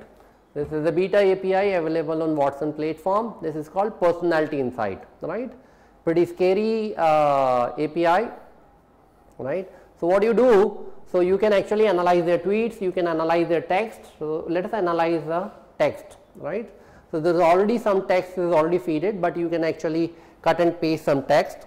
So there is some text, and let us analyze this text. So I clicked on analyze button, and let's see. So the output is personality portrait, right, 7,000 words analyzed, very strong analysis, right. Summary: you are excitable, analytical and strict. You are philosophical, you are open to the, right. So the complete analysis it has given, right. Now it can, if you really put some text about your friend, it can really tell that your friend is shrewd, right, and I don't know what all it will really tell. But Mark Zuckerberg or Google doesn't care whether you are introvert or extrovert or sentimental or whatever you are. What they care, what you are likely to buy and what you are not likely to buy, right, so that they can serve the ad accordingly. So let us see over here. So whosoever this person is, you are likely to be sensitive to ownership cost when buying automobiles. What it tells, that you are more likely to buy a Maruti 800 than the Audi, right. Then it also tells, like historical movies, right. So I should not really serve you Audi ad on Facebook, but I should show you some ad related to Netflix, which is based on the historical movies, right. You read autobiographical books, right. Second, it also tells you you are unlikely to be influenced by social media during product purchase, right. So even this Netflix ad I should not really show you, because you will not be influenced by social media, right.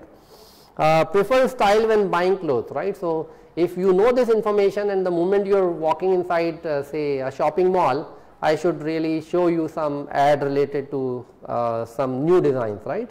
It tells a lot about you, right. So perhaps your generation, my generation has become first time immortal into this human civilization. So whatever we are writing, every piece of text, every piece of image, every piece of video is being analyzed, right, and analyzed from the point of view of monetization. There could be lot of other analysis can be done, right, by different stakeholders for different purpose, right.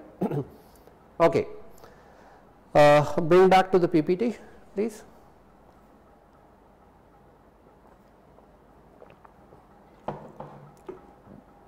Great.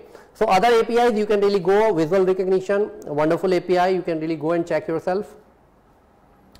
What are the tools? You have R, Python, MATLAB, SPSS, Apache Mahout, Spark MLib, Microsoft Azure, IBM Watson, AWS ML platform, right, Google TensorFlow, prediction.io, which is becoming popular, right. So you can really use a combination of these tools, right, platforms to really do machine learning, right. Of course, the best way to really begin is with R, right.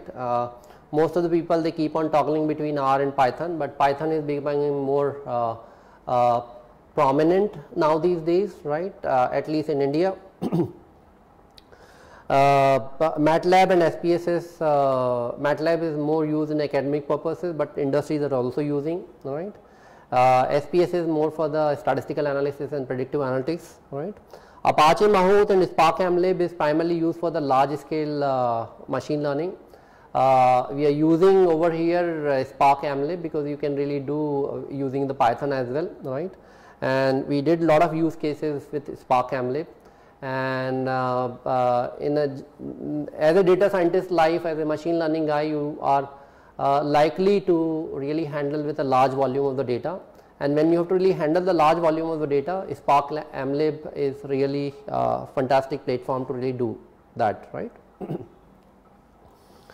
Okay. Now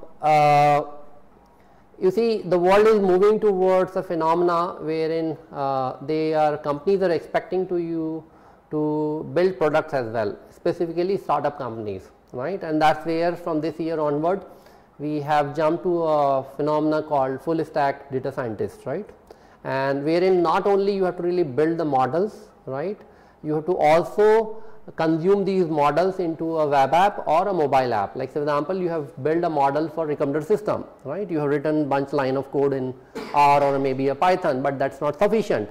This whole recommender system need to really work on some website, which could be PHP, which could be Ruby website, right, okay, and how do you really integrate this R model into a PHP site, right. So what you can really do, you can take this code into Microsoft Azure or AWS platform or maybe Watson platform, and this will generate the API which can be consumed into the website, right. So the point is, with minimum level of coding experience, you can actually build the beautiful applications, right, and you can start communicating with the development team, right. There are also all these platforms, they also offer you a lot of pre-trained models, because in machine learning and deep learning you actually need to really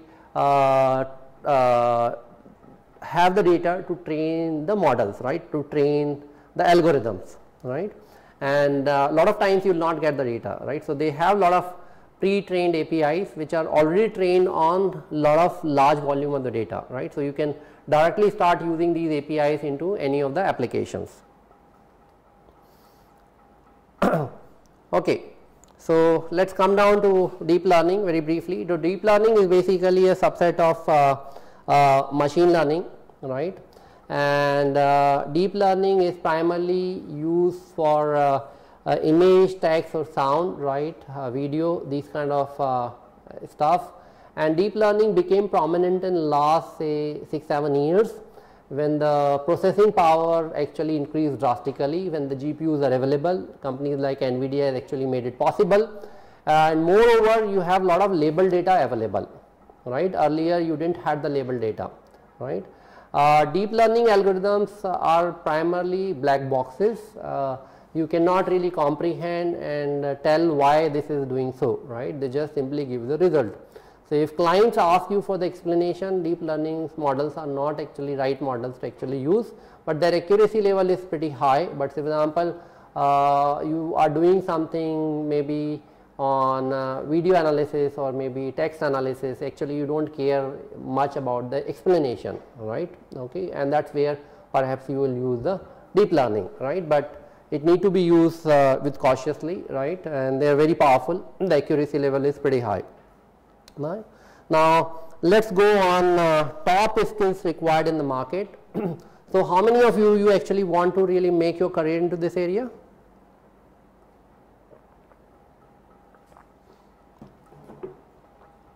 So let's see what are the top skills actually needed in this market.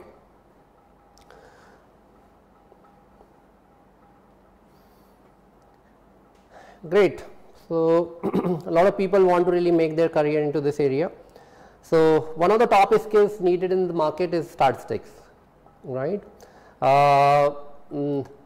India is IT superpower, right, and let's take a detour, right, data science. So any idea what is India's ranking in terms of the best coders countries, best countries which produces best coders? Huh? Sri Lanka. Second, third, fantastic. You're quite optimistic. Right. Okay. The countries which produces the best coders, which are the top countries worldwide? India is an IT superpower, right? With this IT whole middle class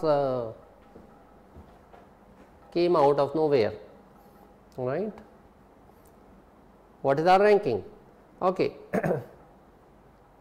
India best coders 1 out of 10. Okay, good. So let's see some surveys, right. So there is a survey which was published around 6 months back, which states that India's ranking is around 28th, right. There can be a lot of doubt or debate can be around, but and the only console for us that American idiots are on 32nd, right. The number 1 country came out is the China, maybe because of the sheer number, but if you search on the LinkedIn about data scientists in LinkedIn or Microsoft or all these companies, you will find bunch of Chinese are there, right. The second country came out on this list is Russia, and third is Ukraine. We thought Ukraine is a third rated country. Having experience with Chinese, Russians and Ukrainians, I can with confidence I can say yes, Russians can be among top 5, right, or could be perhaps best. There could not be any surprise. I get a lot of software developed actually with Russians, right. They write absolutely clean software, which actually hurts our ego as well, but we should not feel offended. They write extremely good software, clean software. I have around 3 faculties from Ukraine. Most of them they are PhD in mathematics, right, and they are teaching extremely good machine learning or Spark or those kind of stuff. Now I read a research report somewhere around close to almost 15 years back, right, and that report actually now makes more sense today after reading this report. This report actually said 15 years back that in next decade Eastern Europe, including Russia, right, or Ukraine, these countries will actually emerge as one of the superpower for IT, right, and may surpass India. And why? Because of their huge depth or competency in mathematics, right. Coding is a logical process, and mathematics actually forces you to really think logically. Those who are extremely good in mathematics, coding actually becomes like a singing a song, right. And most of these machine learning algorithms, right, which data scientists and machine learning and deep learning guys they use, they are nothing but they are all mathematics wrapped inside the code, right.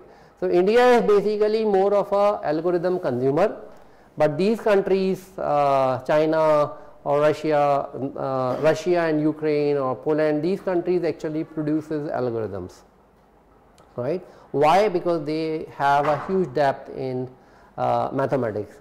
We are one of the largest country today, those who are trained on mathematics, right. But I think we need to really improve our quality of understanding about the mathematics so that we can actually come on that league. Let me come back to really original track, but I can't really overemphasize the importance of the statistics. So we don't subscribe to this philosophy that you can really become data scientist without learning mathematics with statistics or linear algebra or probability, right. So in overall mathematics you need to really be good at, right. Then the second thing, most important thing is machine learning. Third is NLP, R and Python, right. Hadoop is going down, Spark is going up, right. So these are the skills which are needed today, and these skills will be prominent even for next 5 years, right. Mathematics I am sure will be prominent forever, right. Okay. Deep learning has emerged, which is like a baby of machine learning, right. So when I am saying machine learning, I am also saying the deep learning, right. So these are the most important skills which are prominent today, and this will really help you to be sustainable for at least next 10 years. What will happen after 10 years, I am really not sure, and nobody knows about that. But once you learn, you can actually reskill yourself as and when it is needed. Yeah, Pankaj, China produces maximum number of PhDs in the world. At the same time, China produces number of research articles every day, every month, right. The other set of skills is deep learning by TensorFlow. TensorFlow was launched by Google 2 years back. This is growing exponentially. I have analyzed close to 300 jobs of data scientists, and most of these jobs, if you analyze what kind of skills and competencies they require. So number one skill they ask for linear algebra, statistics, right. They ask for R, Python, machine learning, right. then some of them they ask for the SQL, right. Now they have started asking for deep learning as well, right, NLP. So these are the common skills most of the data scientist jobs are needed irrespective of the companies, right. And these are the some skills like a computer vision, speech recognition, right, robotics. This is becoming prominent because of the AI. Okay, these are the other skills which are there. Is it required to learn R, Python, Hadoop, Spark, all these languages? You cannot really learn all these languages in one go, but yes, you have to really know these stuff, at least R, Python and Spark, even if you are not comfortable with the Hadoop, right, because Spark will help you to really analyze the data at a large scale.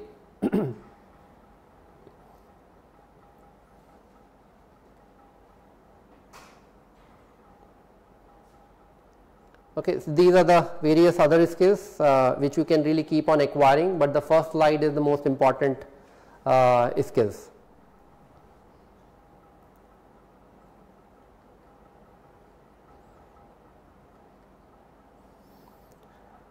Okay, any question, guys?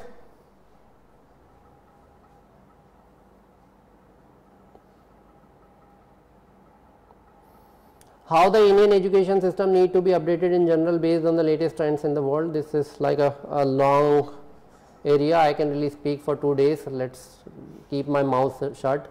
So the only thing which I can really propose, what experimentation we have done, that build the curriculum based on what market needs, and we have built the tools which I have demonstrated you to build the curriculum based on the big data, analytics and AI, right. So let's see what companies are looking and then try to really map the curriculum with the jobs and the skills which are there in the market, which I have already demonstrated you. Is cognitive robotic automation part of the ML? They all are different and they all are related, right. So cognitive computing is the word coined by IBM, which is called by other word like a AI, right. It's more or less same. Robotics is basically part of the AI, is a subset of the AI, which actually helps machines to actually walk like a human being, right. And automation uses a lot of AI, lot of machine learning to really do the automation. Since there are so many technologies, how can a beginner shape a career in this area, right? Can we use ML for the crowd management? Yes, you can really use ML for the crowd management. There is a company which actually did use ML and data science for a crowd management for Kumbh Mela in Ujjain, and they in fact won our award, the Aegis Graham Bell Award for data science. Right, I forgot the name, which perhaps we'll share with you. Now there's so many technologies, right, how you can really start your career, perhaps like you can start with R, right, because you will not be able to really learn so many stuff, and then slowly and gradually you can really learn other stuff. You're working in SPSS, statistics, what is required to learn to become data scientist for me, right. Since you are using SPSS statistics, you are already using and playing with the data, and I presume that you must be good in statistics, right. So perhaps you can really start with the R, because R is like a passport to enter into this area, right, and then you can really actually keep on building. Which languages ML algorithms can be written? R, Python, Scala, all. Yes, so you have to really start with, always start with a R. There is now fashion to really start with a Python to really do machine learning, but if you start learning machine learning with R, at least you will start appreciating the statistics behind that, right, and R actually gives you a lot of explanatory power. But Python is becoming popular because it really can really help you to really build the data products, right, and that's where Python is very powerful. But what we have seen, most of our students, they keep on toggling between both the languages while they are working as a real data scientist, but Python is of course superseding over the R. Pankaj Gupta, I need personal counseling from some expert. Can I have some contact email ID for Python, other skills, having 3 decades in IT experience? Yes, of course. We'll write down when this meetup finishes. What tools needed compulsory to become data scientist? So let's go back to this. These are the tools needed to really become compulsory to be data scientist, right? And you need to really keep on acquiring the tools, right? So I have not listed down over here visualization tools, which are the like a secondary complementary tools, because every analysis you will do, you need to really actually visualize, right? You need to really build the product.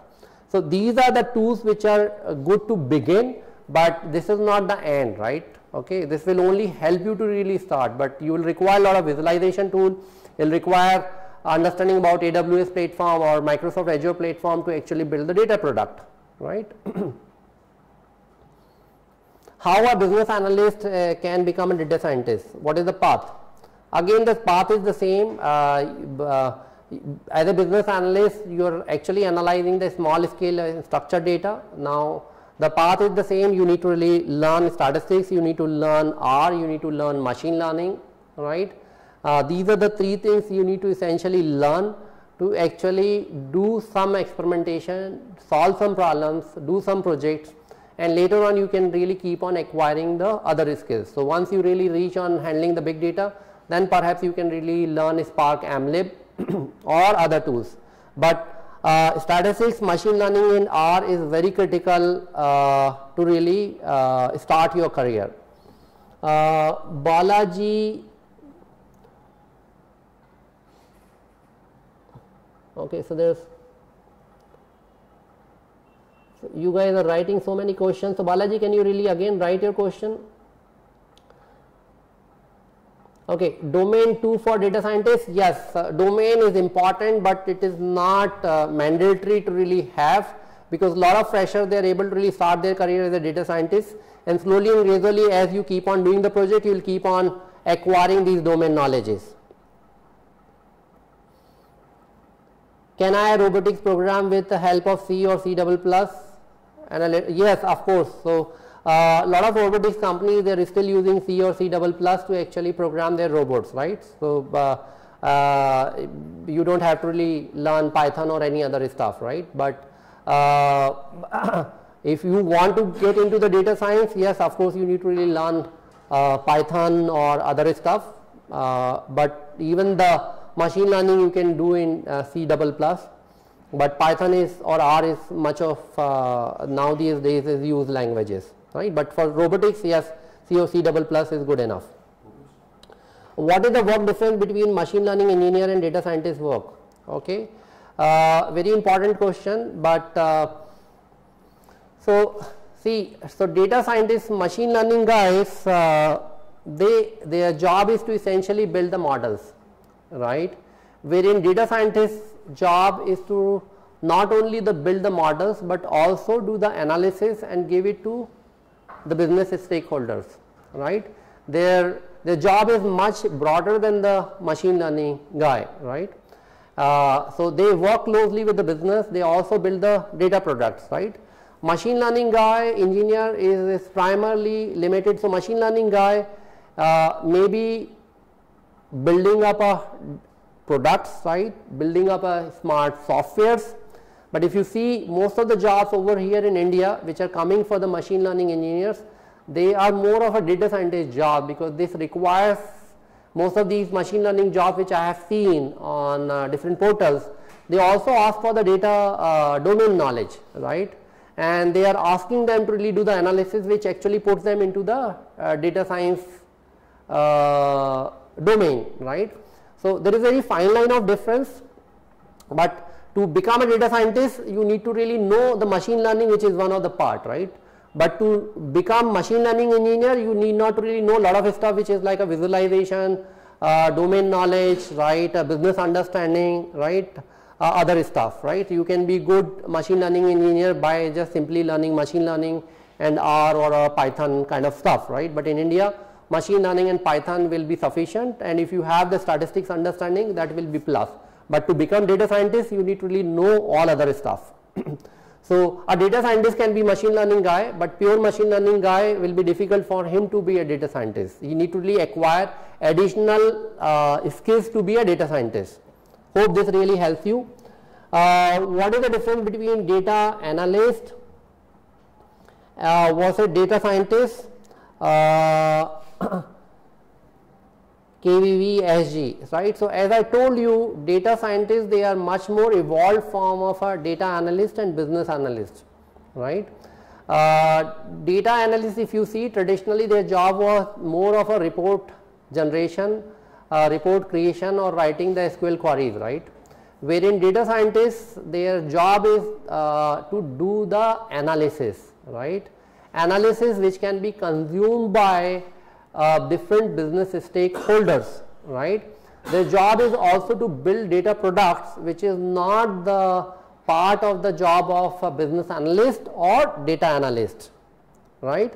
And today most of the data analysts, most of the business analysts, they are acquiring additional set of the skills to become data scientists, right?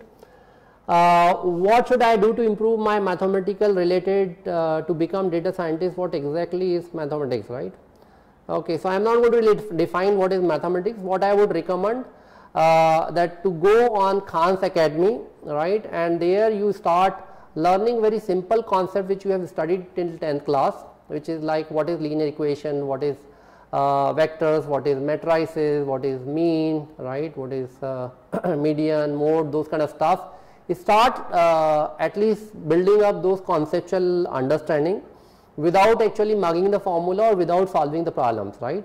And at this age you will start appreciating those concepts much better way, because the way we have been taught mathematics was mugging up the formula and solving the problem without actually emphasizing why we are actually doing that, right? So once you start building some appreciation, then I would recommend that you really start enrolling for some linear algebra course or statistics course or probability course to actually learn to build the base for the data science or machine learning. If deep learning knowledge is required to become data scientists, yes. So now these days most of the data scientists jobs which are coming into the market, and the last recruitment which we saw at Aegis, most of these companies, Teradata or Edelweiss, all these companies, they actually ask for deep learning, right? And most of the project this year was done primarily on the machine learning and deep learning, right? So deep learning is exponentially growing. If you know deep learning, definitely it is a plus, right? But you cannot really bypass deep learning. You can't directly jump on deep learning bypassing machine learning, right? So that's a caution. Okay, so what is the difference between Watson and TensorFlow, right? IBM Watson is pretty large platform which has got the several components, right? Wherein TensorFlow is only a framework, right, for a deep learning, right? So in IBM Watson platform, you will have several hundreds of technologies which are there, right? So it's a monstrous platform, right? So there tons of this stuff is there. There is a speech recognition, text to speech, right? There is the cognitive computing, there is the Watson analytics, right? Even SPS has become the part of the Watson stuff, right? So these are absolutely two different things. There cannot be any comparison. Which is the better for the future prospect, data science or MBA? Devendra. Okay, so again, you cannot really compare, you can only compare apple to apple. You can't compare apple to orange. Both these things are absolutely a distinct things. MBA is basically is a study of management, right? And but if you see the end objective of both, whether it is management or whether it is data science, any education is basically helps you to take the better decisions.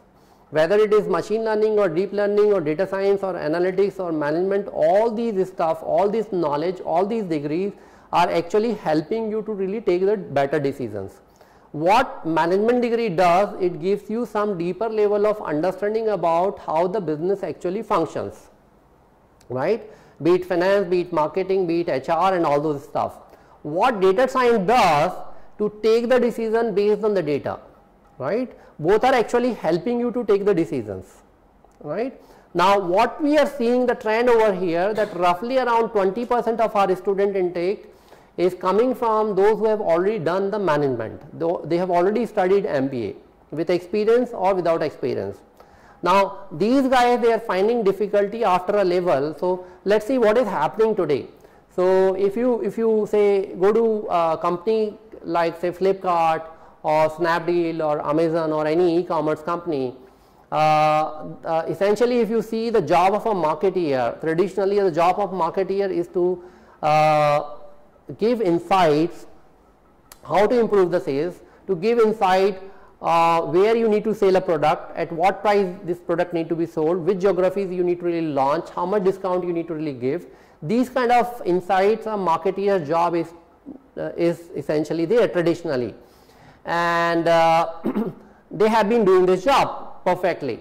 But now what has happened, and they were doing it to really analyze the data which was primarily served in the Excel sheet. Now today, since the data volume has increased and companies like Flipkart or Amazon, now these kind of insights data scientists are actually doing, because they are analyzing the data, right? And now they are passing that insight to actually a marketeer, right? And by combining their domain expertise, they are able to really communicate to the various decision makers. Now, lot of MBA guys which we are seeing that they are feeling handicapped, right, in terms of taking the decisions on the small data, right, or limited of the data. Now they are trying to really acquire the data science skills so that they can really actually take the better decisions, right. So that's what the trend which we are seeing.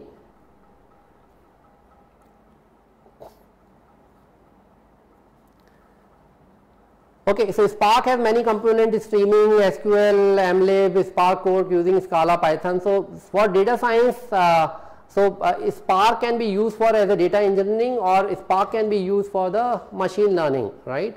So when you will be using for say data science, you will be switching more on the machine learning side.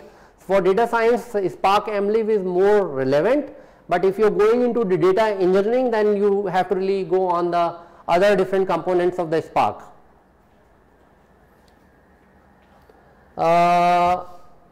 Jami, as a fresher, how to start with data analyst and what are the requirements for the same?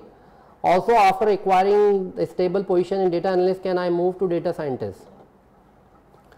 Okay, so let's understand. So whether you are, again and again I am telling the same thing, whether you are a data analyst, whether you are a business analyst, whether you are a data scientist, your job is to do the analysis of the data, right? So when you are a fresher, why you would like to really, so it is just like when you are buying a mobile phone today, so it is advisable that you buy the best phone available today, right? Why you would like to really buy a Nokia today, right? And anyway, getting the Nokia phone is difficult, right? So you buy the best spec phone. So similarly, if you are fresher, it does not make sense for you to actually try to become a data analyst or business analyst. You try to go directly for the data scientist, and if you become data scientist, then anyway you will be doing the job of the data analyst or business analyst. Who cares about that, right? Today, organization is interested in analyzing the data, right? And the data could be different form of the data. You can become a data analyst by just learning the Excel sheet, but who's going to give you the job today, and who's using the Excel sheet? Those who have learned the Excel sheet, those who are data analysts, those who are business analysts, they are trying to really migrate themselves, evolve themselves as a data scientist. And why you have to really go and become a data analyst, which does not actually make sense. Even though you study the data science, a company might give you that designation as a data analyst or business analyst or data analyst or data scientist. It doesn't matter. What matters is that what kind of analysis you are expected to do when you will join the organization. You are not expected to do only structured data analysis. You are expected to do all kind of data analysis, which could be text, which could be image, which could be video, which could be email, which could be anything, right? So you need to really acquire the highest level of skill today rather than low level of skill. Yeah. For an MSc biotech graduate, what is advisable to go into this stream or not? Okay, so MSc biotech. So we had a professor called Professor Minta, right? Professor Minta came from the bioinformatics background, right? She did her PhD in machine learning. She taught over here for 2 years. Now she was picked up by Cancer Research Institute in Seattle. She is doing cancer research, and she was offered a job in Facebook last month, which she declined, right? So Stack is the most important part of yes, okay, right. So you only have a like a phobia in your head, right, that you come from the biology background or biology background, so you're not good at statistics. We all are intuitively good in mathematics. The only thing, your teachers have killed your interest, the way you have been taught mathematics, right? Every day you are doing the calculation, you go on for shopping, you are managing your finances, you're good in mathematics, right? The only thing, you have a phobia, right, because nobody has actually taught you properly. That's the problem, right?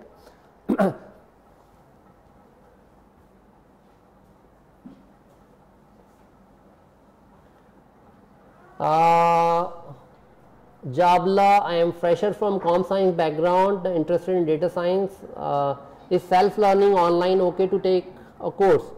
It depends on you, Jabla, right? There are a lot of people, thousands of people doing learning on the self-learning mode, right, on different platforms, on YouTube, on Coursera, edX, and learning it fantastically, right? Now, please understand that most of the organization today, they are not interested what you know, how many certifications you have done, how much machine learning or R or Python you know. What they are interested, what products you have built, what projects you have done. So while in interviewing, what we are seeing at over here at Aegis as well, they ask you, oh, can you open your laptop and show the project what you have done, run the code and explain us why you use this algorithm, why not this algorithm, right? And that's what they are looking at. So if you have a self-discipline and if you can really build some portfolio of projects, then you're good to go, right? But if you lack self-discipline, if you want the guided learning, then it is advisable that you join some well-structured on-campus programs, right? As a fresher, I would not recommend completely online courses, but it depends on your personality, of course, and of course depends on whether you have financial flexibility or not, because most of these data science programs are quite costly programs. Kunal, I am doing 6-month internship in one startup company. I am looking on conversational AI chatbot using deep learning, but the company is not paying good. Which is better for me to please suggest? Okay. So I think it is not about the company paying, because if you don't have any experience, right, it's better that you gain the experience. And conversational AI is one of the top work. Most of the companies are actually trying to work on this area. My recommendation is that don't worry about the money, work with this company, right, because once you have experience, then only some other company might actually touch you, right? If you don't have any experience, you don't have anything to really show, no company is going to really hire you, but just by saying that you know AI or I know the conversational AI, right? So you need to really have the experience. You're lucky enough that you got the internship, right? Complete that internship, complete that project, and then only you can really think of jumping into some other company. That's my professional advice. Shravan, is Aegis are providing any placement assurance? We are not a placement agency, Shravan. Sorry for my blunt answer. We provide a quality education, right? We grill you, we make your life hell by giving you tons of assignment and projects, right? We make you capable so that you can really get the job. We have a career management center which actually helps you, and based on the kind of work our alumni have done, the kind of project they have done, we attract best of the companies today on the campus, right? And they come for the last batch of 54 candidates, there were almost 45 companies they recruited, right? Including Deloitte, EY, right, Sybase, Accenture, almost every company. So we make you capable, but we do not give any kind of assurance, right. Is it possible for data science for non-IT background?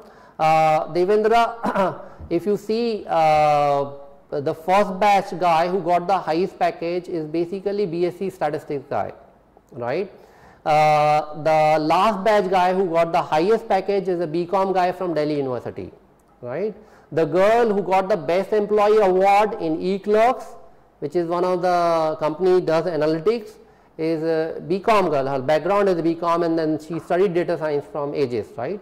So the data says absolutely different, although most of the courses which I have shown you seems they are technical in nature, but even non-IT guys, commerce guys, management guys, they are absolutely able to really do it, right.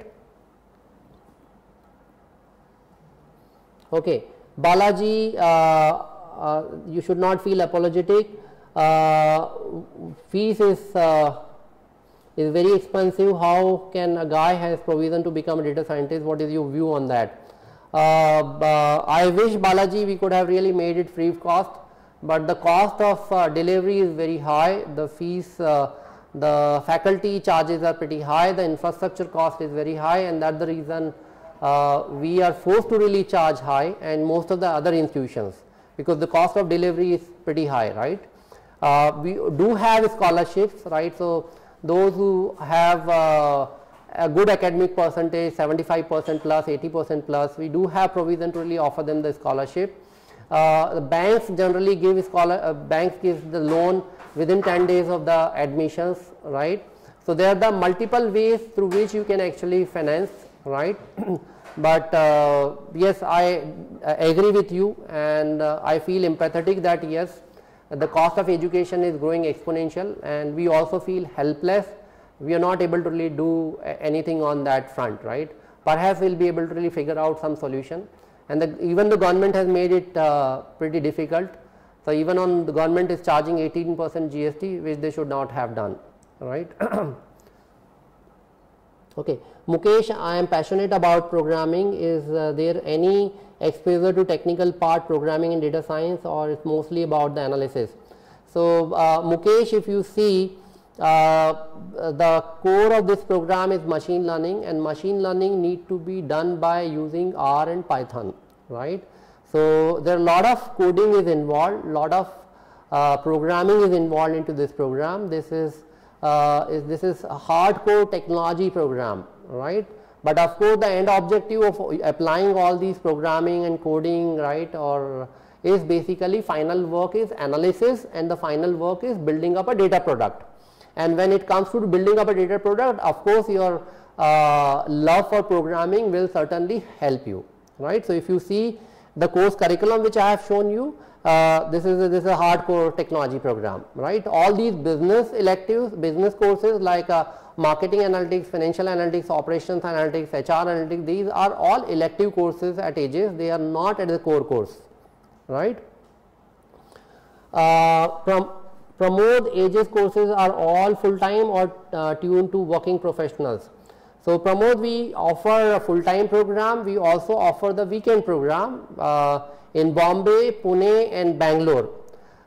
So we run weekend classes on campus. We also deliver online courses, which is also Saturday and Sunday, and we have candidates roughly around 15 countries. They attend classes Saturday and Sunday, and these are the live classes the way we are talking.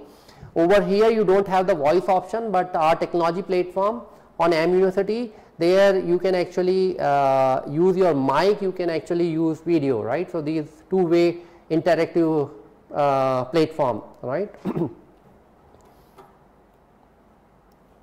Okay, so I am overwhelmed with the questions. Thank you guys, thank you so much for not making me as a Asharam Bapu, right. So let's come down, careers in data science, right. So yesterday NASSCOM has released a report that 1.4 lakh data scientist gap is there, and 5.1 lakh data scientists are needed in this country. I don't know from where they have done this analysis, right. McKinsey also says 1.5 million data scientists are needed, but the problem is that most of these statistics are wrong. as on today in this country roughly around 14,000 data scientists are needed, right, not 1.4 lakh, but even this 14,000 data scientists are good enough number for those who can really train themselves. And as the more and more number of people are joining the workflow force, they are able to really execute the projects, which is further fueling the growth of the projects, and the company is able to really get more and more number of the projects, right. So, it's a cyclic in order, right. So, as the right kind of people are joining the industry, they are able to do the project, and company is able to really bid for more number of projects. Devendra, which course is best, AI or data science? Both courses are the good courses, right, depending on what kind of track you want to really adopt. So, if you are more from the software development background and whose objective is only to build data products using computer vision, ML and machine learning, deep learning, then applied AI program is good. If you are interested in building up a data product, but at the same time you also want to do deeper analysis and you have interest in statistics, then the data science program is very good program. There is a lot of overlap between both the programs, right, but both the programs focus is different, right. As a data scientist you can really become a AI guy.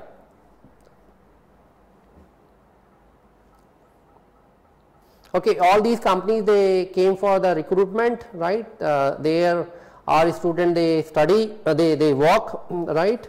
Nielsen, Tech Mahindra, Edelweiss, Factual, right, which is one of the leading analytics company, right, Deloitte, Atos, HDFC Life, Ford.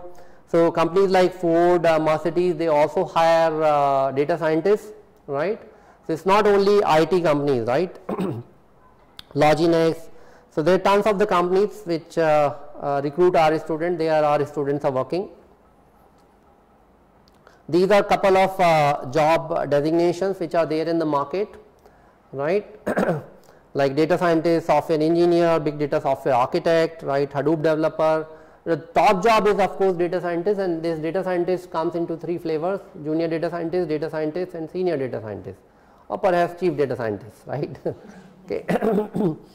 But different other formats of jobs is available, like security analyst, right, business analyst, data analyst, right, risk analyst, right, those kind of jobs.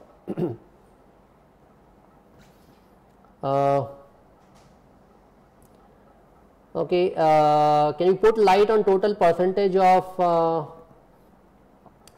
selected candidate out of 100%, right.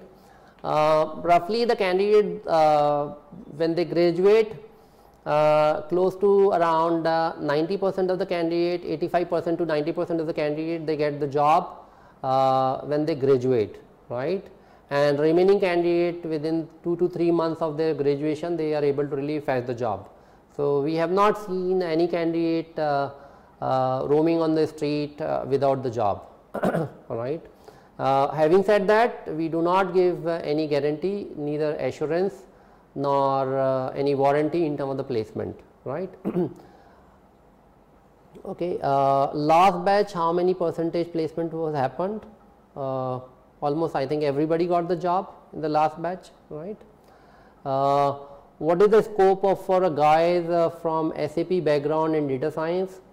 Yes, those who come from the SAP background, they have quite a good scope, because anyway you have been managing the infrastructure to collect the data, right, which is, so the world's 80% GDP comes out of the SAP ERP softwares, right, and there are a lot of insight, further insights can be taken out of this ERP data, right. So, you already have the huge repository of the data. If you learn data science, you can actually give added insights to the business stakeholders, right, how they can really take a decision. How many years I can survive in this field? If you keep on studying, you can keep on surviving, but if you just stop learning, you just learned R or machine learning, and then you got the job and then you stop learning, then you cannot really survive for 2 years. So, this field is like riding a tiger, right. So, as long as you are riding the tiger, you will enjoy, right? You have to keep a balance. The moment you try to get down of the tiger will enjoy and he will eat you, right? So if you want to really enjoy this field, you have to keep on riding, keep on learning, right? Would you please explain data science course details for the weekend course? Yes, Ritin is coming after me, he will actually explain you. Okay, how do I enter into this field? So there are a couple of guidelines, so you need to really familiarize yourself. I have given you 20,000 feet view about data science, AI, machine learning, right? I don't know how far you have been able to really understand and grasp it. You need to really further entice yourself, further go deeper into this area. So there is one blog, datasciencegyan.com, there you can really go and keep on reading the blog. There are tons of other blogs out there in the market, like Analytical Vidya, like you can really go on say IBM blogs, you can go on Microsoft Azure, you can go on AWS ML platform, you can go on IBM Watson platform. There you will find a lot of use cases which will actually help you to really know more about this field. Akhil, I am working in logistics startup as an analyst, but there is no big data involved. So what should I do? Okay, so be happy if you are not working in big data. But okay, on a serious note side, if you are really interested to really work on big data, perhaps you can really acquire some skills about the big data, which is typically learning the Hadoop or Spark, right? And then try to really find out a company which is working on a big data, right? And then you can really take a jump, right? And I presume that if you are working in logistics startup, then you must have been exposed to a lot of machine learning and data analysis, right? Now, and that will really help you to really do the large scale of machine learning. And since you are the startup, you don't have the large volume of the data, but if you can really learn say Spark MLib or other tools and techniques, you might want to really jump to some other logistic companies which are actually generating the large volume of the data, right? Which would be DHL or any other company.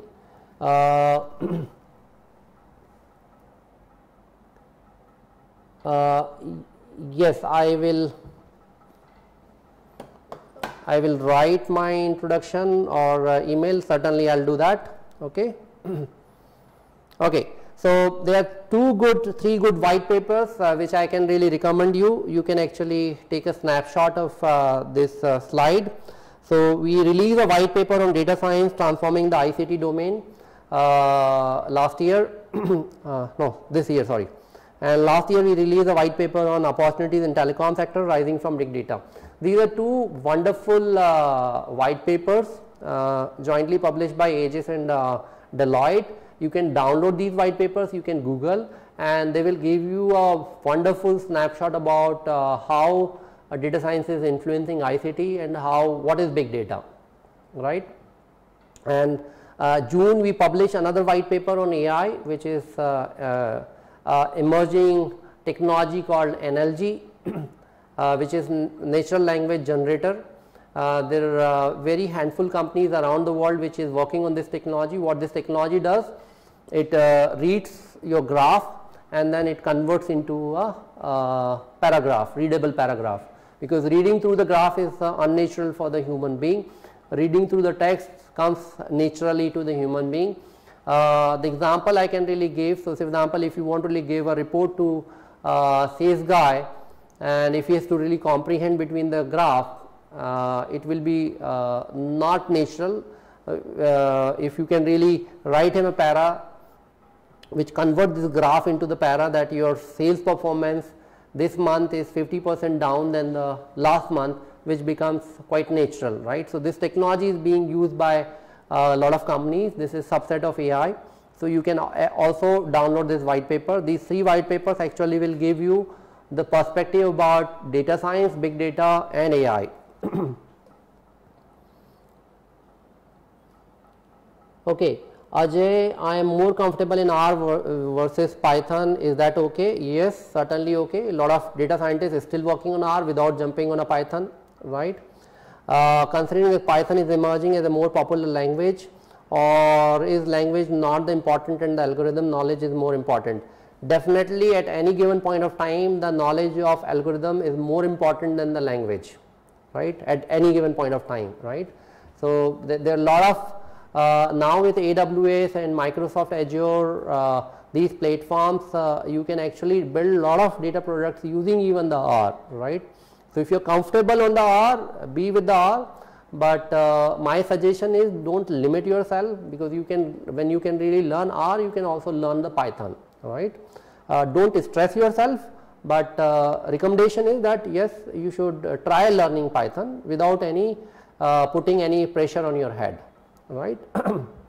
Because when you will try to really switch a job, companies would expect you to really know Python, specifically those who are not core data science companies, those who are primarily into the IT companies or startup companies. Devendra, Aegis data science certification is enough to get a job in market? Yes and no, right. So, the answer is of course yes and no, Devendra. The certification gives you huge credibility, because certification ensure that yes, you have studied. We do not simply give the certification, we love to call Aegis as a torture camp, right. So, we will give you lot of assignment, lot of project work, until unless you do not do that, you will not be getting the certification, right. Having said that, now these days the value of the certification, be it from Ivy League, be it from top institutions, is lowering down. Companies are not interested in certification, re-emphasizing my point. Companies are interested what you can do rather than what certification you are hanging on your neck, right. They are not interested how much you know, they are interested what you can really do, right. Of course, Aegis certification will force you to actually achieve those. Our assessment model is based on the learning outcome model, right, and that is where every course is being assessed in differently, right. So, we do not assess candidate just like a university kind of stuff, right. So, most of the courses are assessed, graded based on the assignment, based on the project work you have done, and that is what the requirement of most of the employers. Hope this answers your question. Pramod, I am 14 plus years of experience in BI and analytics and working with tier 1 company with a very good package. I have worked on Hadoop, Hive, Pig and Spark and lot of other technologies in the BI space. Have aspiration to learn ML and data science along with the job. Not sure if Aegis online course is right fit. Wonderful. So, most of our as I told you, 30% of our students, they come from the BI and business analytics background, right. Data science is more of a data infrastructure than the data science part, right. We have roughly around 10% of our students, those who come from the data engineering background or data infrastructure background. They have already learned Hadoop or Spark from the data engineering perspective, right, and they are doing it fantastically. What I would recommend, you go on the program link and evaluate whether these courses will be able to really help you or not. In my professional opinion, yes, certainly these courses will help you, but you can also go online and you can really keep on acquiring those skills which I have told you, right, which is like R and statistics and machine learning, right.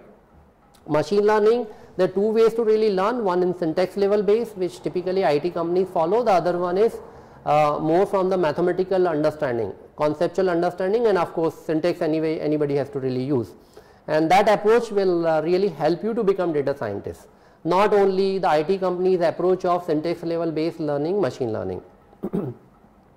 Hope this really helps you. Okay. Great. Let us move further. So, the other option of really launching your career into this area, pick up short certification courses. So, you can go on Coursera or edX or Udemy or Aminiversity, right. There you will find lot of tons of short certification courses which you can really do. The good part of these short certification courses, they are not costly, they come in a short bite, right. The downside of these courses is that 98% people, they are not able to complete any of these online courses, right. The other part is a lot of people, those who lack self discipline, they drop out. The third, if you have to really ask a question, you have to really put it on the forums, right? You can't really get the immediate answer, right? You have to really put your head against the wall. And 95% of our students in full time and executive program, they have already completed some or other form of the online certification courses, plus 2 to 3 months short certification courses, on campus courses, right? So the data is actually speaking differently, right? Can you discuss about Aegis exam pattern? Yes, of course, Devind.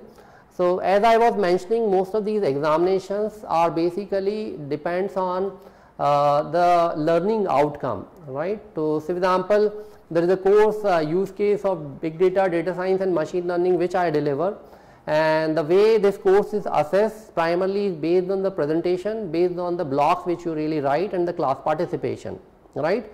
Because that's the learning outcome which is needed in the company, because in the companies you are needed to give the presentations, you are needed to really write the blocks. Now let us see the other example of assessment model in machine learning. In machine learning, the way machine learning examination is graded, you will be graded based on the hundreds of assignment, right? You will be graded on the project work, you will be graded on the hackathons, right, which we do, you will be graded on the Kaggle competitions, right? And then there will be midterm examination and final examination, and then after every class you will be solved an MCQ to really force you to check whether you have studied it or not, right? So every course, so this is a broader framework in terms of really grading, but every course the grading pattern keeps on changing based on the learning outcome, because as a machine learning guy, the company will not be only happy that you know SVM or you know neural network, right, or you know regression. What they will be interested, forget about the definition, tell me what work you have done. Can you really build a predictive model? Can you really do the classification, right? That is what they are interested in, right? But at the same time they will also know, do you have a conceptual understanding about those algorithms, that in which scenario which algorithm need to be used, right? It should not happen that you know only one algorithm and you keep on applying for every situation, right? So I hope this really helps you. Okay, attend meetups and conferences.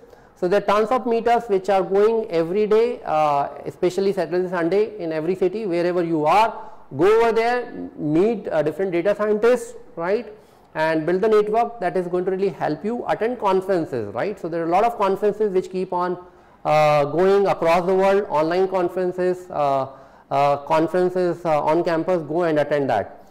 Akhil, alongside my job, shall I also go for online courses to enhance my skills and help get a pay raise? Yes, that's a good idea. So if so there are hundreds and thousands of people, those who do not want to leave the job or cannot leave the job, they are actually using their Saturdays and Sundays or evening time, rather than watching the TV, they are actually attending the online courses, right?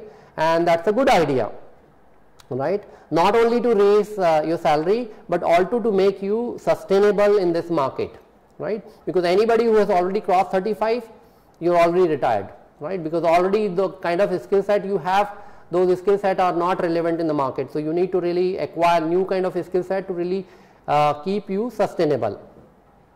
Ajay, how do I build a data science portfolio? I want to get into the side project other than my work, explore data and put stuff on GitHub.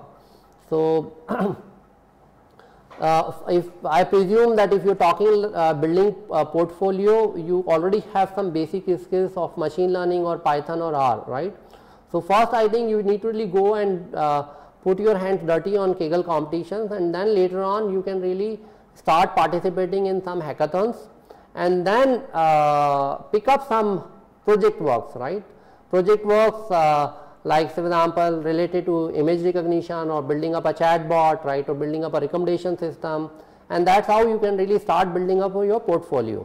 And if you have right kind of skills, you can really write it to us, and we can definitely give you a couple of projects which you can really engage with us, which we are running at Aegis. Devendra, how many faculties from IBM or others? So I would recommend to really go and check our faculty profiles. So since this is the joint program delivered with IBM and Aegis, a lot of courses they are taught by the IBM experts, right, and they keep on sending the different experts, right, because we keep on running multiple batches. We have a pool of over 60 faculty members, right, from around the world, and we have one of the most credible faculties available with us. Our director, Dr. Kulkarni, he himself is a BTech, MTech, PhD from IIT Bombay. He was a vice president with Geometric Solutions, right. He teaches you statistics, Spark, Hadoop, right. We have Dr. Samshuddin, who is a PhD from IIT Bombay. He works for TCS Research Center. He teaches you machine learning. We have Dr. Suresh, who is a PhD in computer vision. He teaches you deep learning. We have Dr. Ashish, who is a PhD from IIT Bombay. He was assistant professor for IIT Chennai, works for Google TensorFlow. This guy teaches you Google TensorFlow, deep learning. So we have one of the best professors, best faculties, having the depth of the theoretical knowledge, wonderful qualification, right. These kind of guys, they actually teach you and deliver you the program, right. Okay, so one of the deep learning summit which is coming in Bangalore, so you can actually attend these kind of deep learning summits, those who have those who want to really explore the AI part or want to really learn how to build applications using deep learning and machine learning. This is in the first week of September in Bangalore, right, 2 days hands-on workshop delivered by best of the people. Those who want to, how many of you want to really go for the higher education? You can actually write, those who want to go for the higher education. So those who are thinking of higher education, either the executive education or full-time program, I can recommend you couple of good universities. Number one university is of course University of Barclays, which offers MS in data science, amazing program. Spark was invented in Barclays. The other university is MS in data science by NYU, right, again very good program. And in India, of course, the program which is offered by Aegis, which is postgraduate program in data science, business analytics and big data. We were the first one in India to really start. Today we are the largest one, right. This program is the most comprehensive program. My advice for you, if you are picking up any program, don't go just simply by the name. You need to really actually go deeper into what course curriculum they are teaching and whether they have the relevant experienced professionals to actually deliver that program. And most of these programs you also need to really see whether they have the right kind of academic qualification, which I mean to say PhDs, right, because some courses like machine learning, deep learning, you need to really have the depth of the knowledge in the statistics, these courses, right. So you actually need to really see whether they have the relevant faculty or not to really deliver this kind of program. Okay, so Jay Ritin is coming just after me and he will really talk you about our program, will tell you, right. Those who have already some skills in Python or machine learning, they can actually apply for internship in data science delivered. We offer the internship. And those who know R, Python, ML or some of these skills, you can apply for research scholar at Aegis. We'll suck your blood for 2 years and we'll make you a man, right. So on serious note, yes, we don't suck blood, but we really rigorously grill you. You get multiple kind of projects to really work and you also assist senior faculty members, you work under them, and that way you really learn a lot.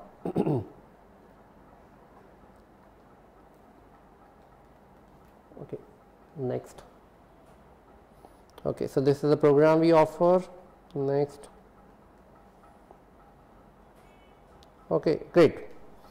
So some of you wanted my email ID. This is my email ID. This is my name. I am Bhupesh Daharia. I am a CEO of Aegis, not IBM. Somebody wrote that I am CEO of IBM. No, I am a CEO of Aegis, and I teach a course on use case of big data, data science, machine learning.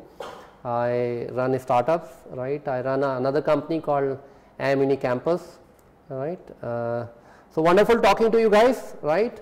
Wish you good luck, and thank you so much for such an overwhelming participation. I am really glad, and I hope that this whole talk makes some sense to you, right? If you have any questions, anything, feel free to really reach me. Don't expect me that I will be able to really answer before 72 hours, right? Thank you so much, and good luck. Goodbye. Bye-bye.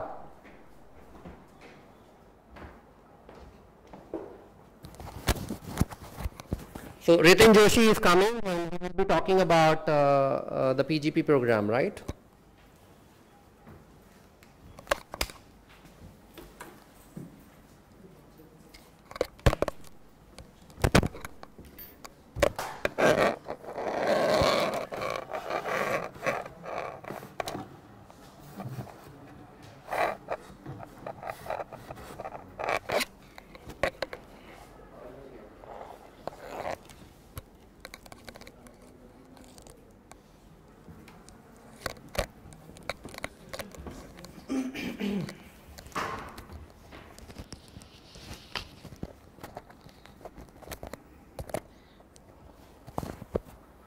Done?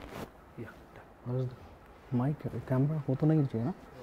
To stand only here only. Don't move. Okay.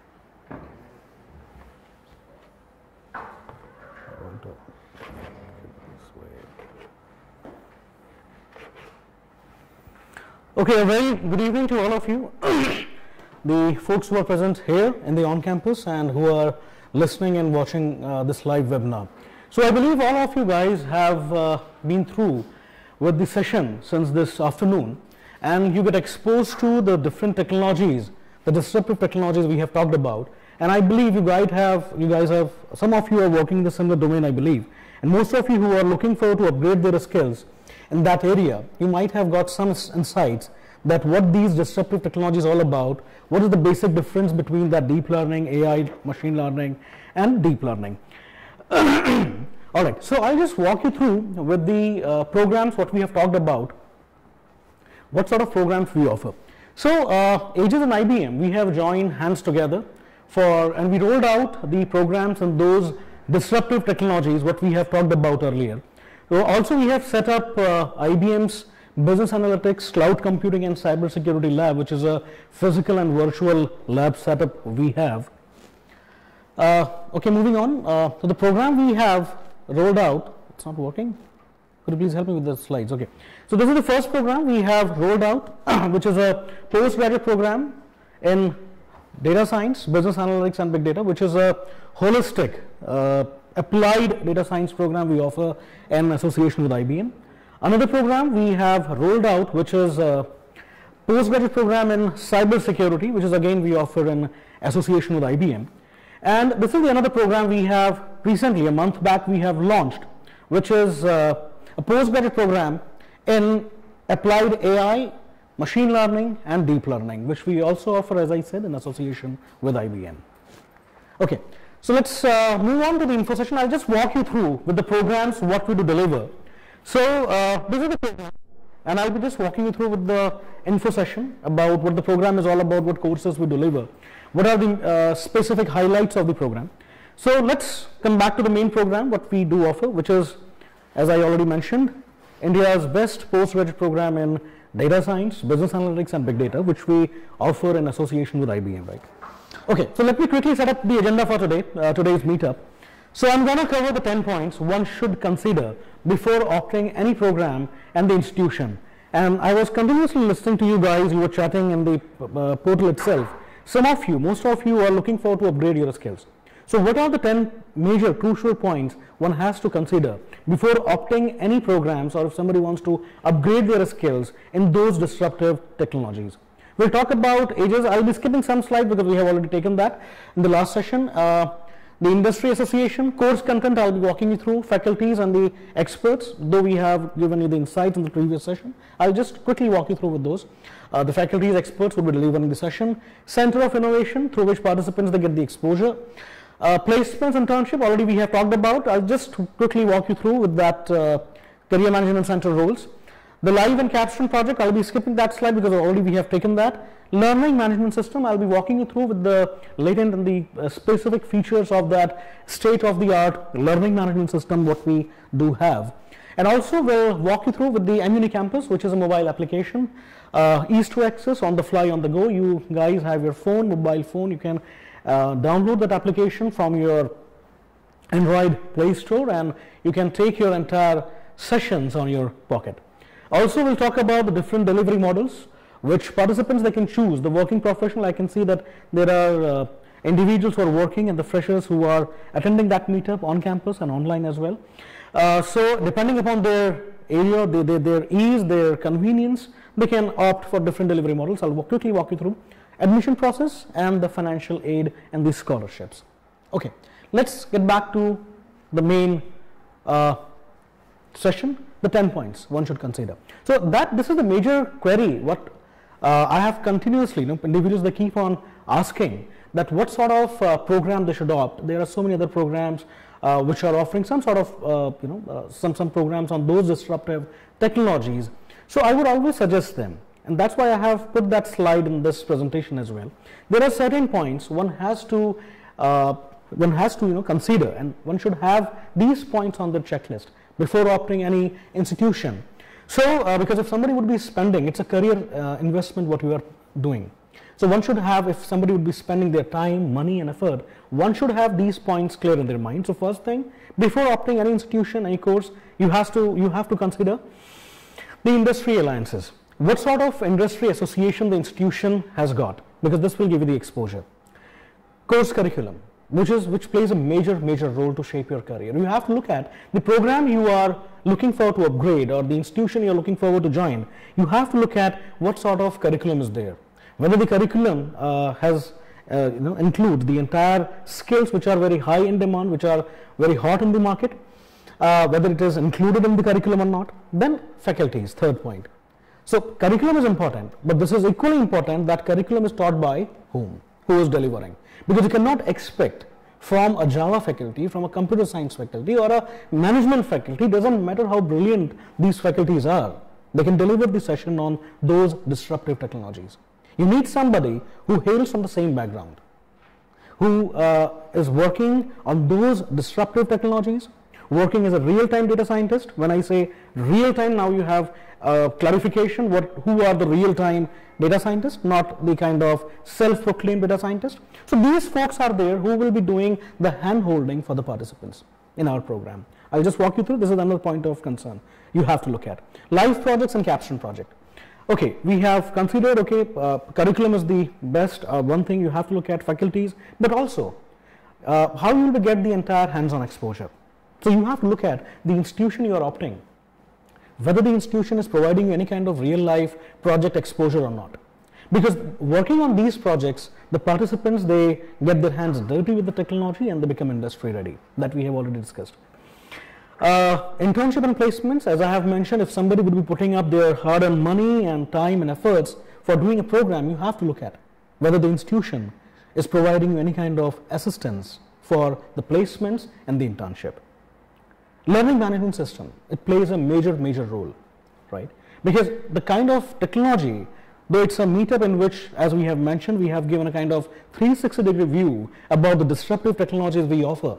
But one session, if you get more deeper into deep learning or those disruptive technologies, it would be almost next to impossible for you to digest everything in one session. You have to have one system, right, through which you can review those sessions anytime, on the fly, on the go. So learning management system plays a big role. You have to look at whether the institution has got that learning management system or not. Another thing, the labs. So you have to look at whether the institution has got the labs or not. Because, which is equally important, where there should be some platform where you can work upon the real life project. And it should be available online and on campus. So on the fly, on the go, you can work upon the projects without any hindrance. Okay, different delivery models, as I have mentioned, as per the feasibility, one can opt the options between the different delivery models which are available. Location plays again a big role, right? You cannot expect a kind of exposure one would get if somebody would be doing that program from Bihar or Jharkhand. Doesn't make any sense. So location plays a major role. You have to look at where the institution is located. The cities where the innovations are happening in India, if I talk about Mumbai, Pune, Bangalore, Hyderabad, Delhi and Gurgaon. These are the areas where the data science is seeding up, and there are participants, they will get the exposure. Also the financial aid. One has to consider whether the institution is providing any kind of financial aid or support or not, and whether the institution is providing any kind of scholarships or not. Okay. Moving on to the next slide. Okay, I'll skip that slide. Next slide. We have already talked about Aegis. Okay, the industry collaborations we have with IBM and NVIDIA we have talked about. Okay, this is the program we have rolled out. Next slide. Okay, so we have also recognized by IBM for previous slide. We have been recognized by IBM for developing their skills in the areas of those disruptive technologies for working professional as well as for the freshers. Next slide.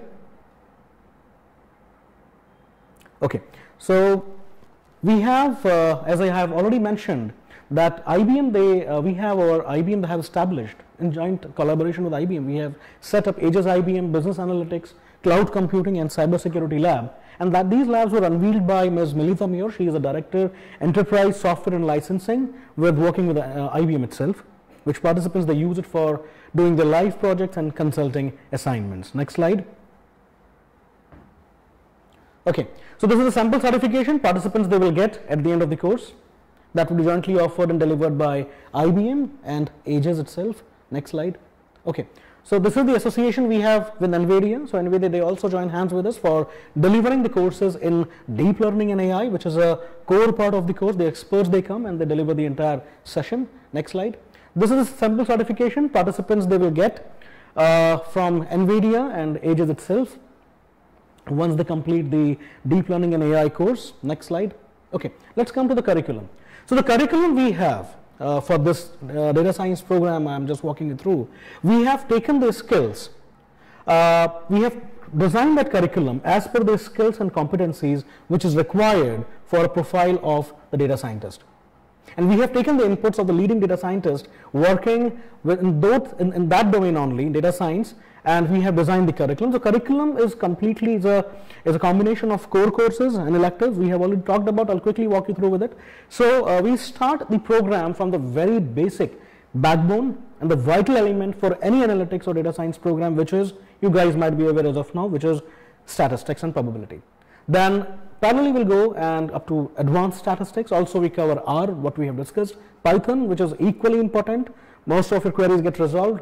Machine learning is there, different types of machine learning for the small data, larger data set, for the videos, the live streaming data, for the high resolution images, like machine learning using R, machine learning using TensorFlow, machine learning using Spark MLab, machine learning using Python. Different types of machine learning approaches we do provide from the scratch till advanced level.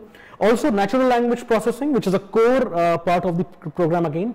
NVIDIA, as I have mentioned, that NVIDIA, they have joined hands with us for delivering the courses in deep learning and AI, which is a core part of the course. Also the big data ecosystems like infrastructure, Hadoop is there, Spark is very much there as a core part of the course. Then there are certain visualization again as a core part of the course. Then okay, so there are certain tools. Since we offer this program with IBM, there are certain IBM specific tools and the platforms which is widely being used by the industry experts, the industries, and also somebody's system is working. Okay, so which is widely being used by the industries, and most of the system integrators of IBM in different industries, they are using those tools. Like I'll walk you through Cognos BI, which is a business intelligence based tool of IBM, Infosphere Big Insight, IBM SPSS, Cognitive Computing by IBM, IBM Watson Analytics, and there are other few of the IBM specific tool, and these tools will be delivered by the IBM experts. Okay, so I'll walk you through who are the experts. Next slide. And there are electives. So these IBM specific tools in the core courses I have walked you through comes under the core courses, and there are electives which one can choose as per the area of interest. And since we know the world better, the industry expert, the project mentor, they will do the hand holding for the participant that which tool will be more beneficial for you. Like electives like Scala, SAS, W, ClickSense, ClickView, social media analytics, data warehousing, Microsoft over Azure, SQL, operation analytics, retail banking, MongoDB, neural networks, somebody wants to get more deeper, to take a deeper dive into that deep learning, one can choose neural network, which is a core, which is a part of the elective. So there are n number of electives available. Next slide. Okay, HR analytics is also there, IoT is there. Next slide. Apache Fume, pattern recognition is there, prescriptive analytics is there. Next slide. Okay, so here are some of the IBM experts who come and deliver the IBM specific tools. Few of them I have mentioned. Arnab Adhikari, he is the advanced analytics solution architect working with IBM. And Dinesh Diman, he is IBM Cognos subject matter expert, takes care of the IBM Cognos part. Sharmila Das, she heads the entire strategy management consultant for social media wing for the IBM. She takes care of the social media analytics and also InfoSphere Big Insight. Varun Malhotra, he is the faculty for fundamental of business intelligence using Cognos BI again. Rishikesh Pathak, he is a data scientist working with IBM. He takes care of some of the IBM specific courses what I have mentioned. Okay, now faculty and mentors who will be delivering the courses. So the faculties we have, so these folks, they hail from the same background, from those disruptive technologies, the leading data scientists, who will do the hand holding for the participants. I'll walk you through with some of the faculties. Dr. Vinay Kulkarni, he is the director for Aegis, and he is the faculty for statistics and probability and Hadoop and Spark as well. At Aegis, he holds the PhD degree from IIT Bombay and holds dual degree from IIT Bombay itself. Dr. Abhijit Gangopadhyay, he is the dean of Aegis. He is also founding dean of IIM Indore and also founder and director of Tata Institute of Social Science. He takes care of the critical thinking and HR analytics at Aegis. Dr. Mudalati, he is the faculty for statistics and probability, and he chosen as a best professor for the Asia's best professor for the operation management and the statistics in the entire Asia Pacific. Dr. Mallesh, he is the faculty for machine learning at Aegis. He holds the PhD degree from Montfort University and also holds a dual degree from IIT Bombay itself. Arvindo Sharkar, he is a Hadoop expert. He is again a BTech from IIT Delhi and has got more than 20 plus years of experience. Next slide. Okay, Dr. Suresh, he takes care of the natural language processing. Mukundan Srinivasan, he is the faculty for deep learning and AI. He's from NVIDIA. He's a solution architect working with NVIDIA itself. Dr. Sudha, she is a faculty for natural language processing. He holds a degree, PhD in NLP only from IIT Bombay itself. Dr. Shamsuddin, he is the adjunct professor for machine learning. He holds dual PhDs from IIT Bombay and Monash University and has got more than 18 years of experience. Hails from a similar background. Dr. Arun, he is a faculty for statistics and probability. Dr. Umesh, again a faculty for statistics and probability with Aegis. Dr. Elijah, he is a Russian data scientist. He takes care of the information retrieval and natural language processing at Aegis. Dr. Srinivas Pulasam, he is an adjunct professor at Aegis. He takes care of the deep learning and also the data mining part. Earlier he was working as a research scientist at Howard University. Cyrus Linton, that guy, he has got more than 23 plus years of experience. He takes care of the visualization part at Aegis. Mr. Dahiria, he is the CEO of Aegis, takes care of the use case of big data. Okay, next slide. Okay, Dr. Abbas Ali, he is a data scientist working with IBM. He takes care of the foundation of data science course. Mukesh Jain, he is a CTO of VFS Global and faculty for business analytics at Aegis, adjunct professor, and he takes care of the business analytics part, has got more than 21 plus years of experience. Dr. Tatiana, she is a Russian data scientist, takes care of the Spark part at Aegis. Igor, he is again a Russian data scientist, takes care of the Spark part at Aegis. So these are some of the faculties I have mentioned. Next slide.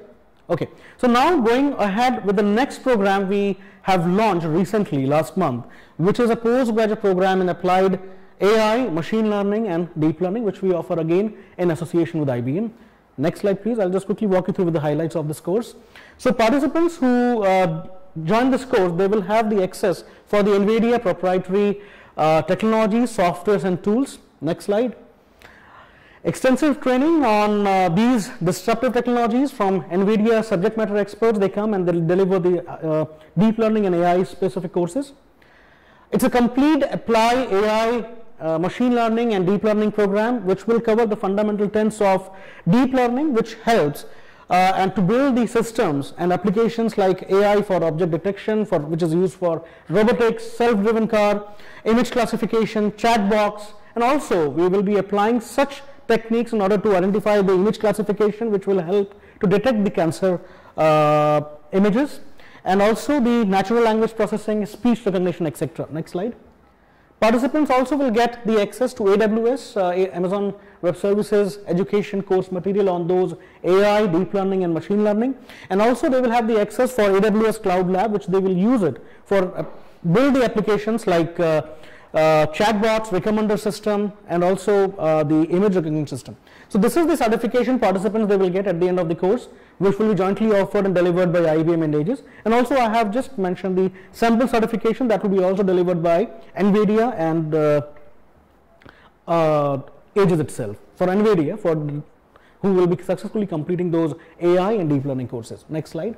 Okay, some of the courses I'll just walk you through. Again, we have designed the curriculum, as I have mentioned, with the real-time AI experts working within the domain. And I'll just walk you through again. The curriculum consists of core courses and elective. So if I talk about the core courses, deep learning with TensorFlow, cognitive computing by IBM is a core part of the course. Robotics, which is a core part of the course, again computer vision, speech recognition, math foundation for AI, which is a core part of the course. Natural language processing is a core part of the program. Python and machine learning. Next slide. Here are certain electives as well, which participants they can choose 4 or 5 elective. One can choose at maximum 5, and the experts, the project mentor, they will do the hand holding for the participants that which tool or the course will be more beneficial for them. I'll walk you through Scala, QuickSense, IBM Watson for cognitive cybersecurity, graph database, then machine learning, Scala with Apache Spark. Next slide. Design and algorithm, SQL for data science, W, big data with Apache Spark. Next slide. Neural networks, R is very much there, pattern recognition, Hadoop, information retrieval. There are certain bunch of elective available which one can choose as per their area of interest. Next slide. Okay, Center of Innovation. I believe we already have gone through with that slide. I'll quickly walk you through. We have curated that data science Congress platform, which we have curated for the data science community and by the data science community. It's a 4-day conference. It's one of the largest conference we host. So what happens? I mean, there are multiple tracks happens in that conferences. We invite the real-time cognitive computing experts, the real-time data scientists working across the globe, and they come and they share their ideas, the best practices, which is being practiced by the industries around the globe. And there are keynote speeches. There are multiple tracks, as I said. We also call the research papers around the globe. Participants, they come up with the research, what they are doing in those disruptive technologies. And also we have panel discussions on those disruptive technologies. We invite the nominations from the companies for the product demonstration, in which the companies, they come and they deliver what kind of solution they have come up with by using those disruptive technologies. And there are multiple tracks through which participants, Aegis participants, they get the exposure that where the world is moving. Because we are sitting in a disjointed islands where we have no idea where the world is moving, what sort of technologies are being used. Next slide.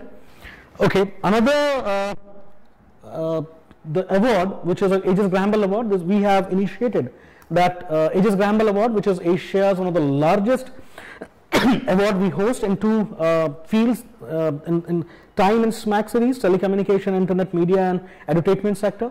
Also the SMAC, that is social, mobility, analytics and cloud domain.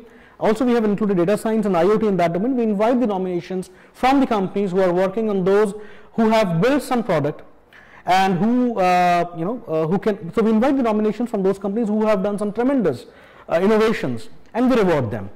So that award has got the global recognition. Asia is the largest event we host. Next slide. Okay, coming to the Career Management Center. So Aegis has the Integrated Career Management Center, which facilitates the participants with excellent internship, which will be a paid internship we provide, and the placements. Next slide. Okay, few of the recruiters who have come, if I talk about the statistics wise, some of you might have discussed and we have also answered. I'll just quickly walk you through. I mean, almost last batch we have 54 candidates. For them, 50 plus close to companies have come to observe them. I'll name some of them. I have mentioned these companies here. Be it IBM, be it Nielsen, Deloitte, who is our knowledge partner, the Accenture, Fractal, which is a big name in data science domain, Cadel AI, companies like Ford and Mercedes, they have also observed the candidates and many other. So minimum package till date, what companies have offered, if I talk about the freshers point of view, minimum package what companies have offered is 5.5 and maximum that goes up to 12.5 for the fresher. And individuals who have typically 6 to 7 years of experience, companies have offered them a hike of up to 50 to 100% depending upon the last drawn packages what they were drawing. Next slide. Can you have next? Okay. Now educational backgrounds, next slide. From where the participants they are coming, because most of the individuals they have that another query what we have come across, that which are the areas participants they have come and joined the courses. So the simple question, anybody who has studied mathematics, if anybody would have that much of logical mindset, if anybody would have that much of analytical reasoning capabilities, is eligible to apply for this course. And participants, as you can see the background, next slide, they come from different, they hail from different backgrounds altogether. Participants hails from BCom, commerce graduate, economics graduate, management graduates, BTech graduates, in any stream, right? So anybody who has studied mathematics can join that course. Next slide. Okay, the Aegis Big Data Product Factory we have already talked about. This is one of the robust platform we have and one of the major USP of the program, through which participants, as I said, they get the entire exposure on the technologies what we do deliver in this program. Next slide. I'll be skipping those slides. We have already talked about the projects we have done so far. Next slide.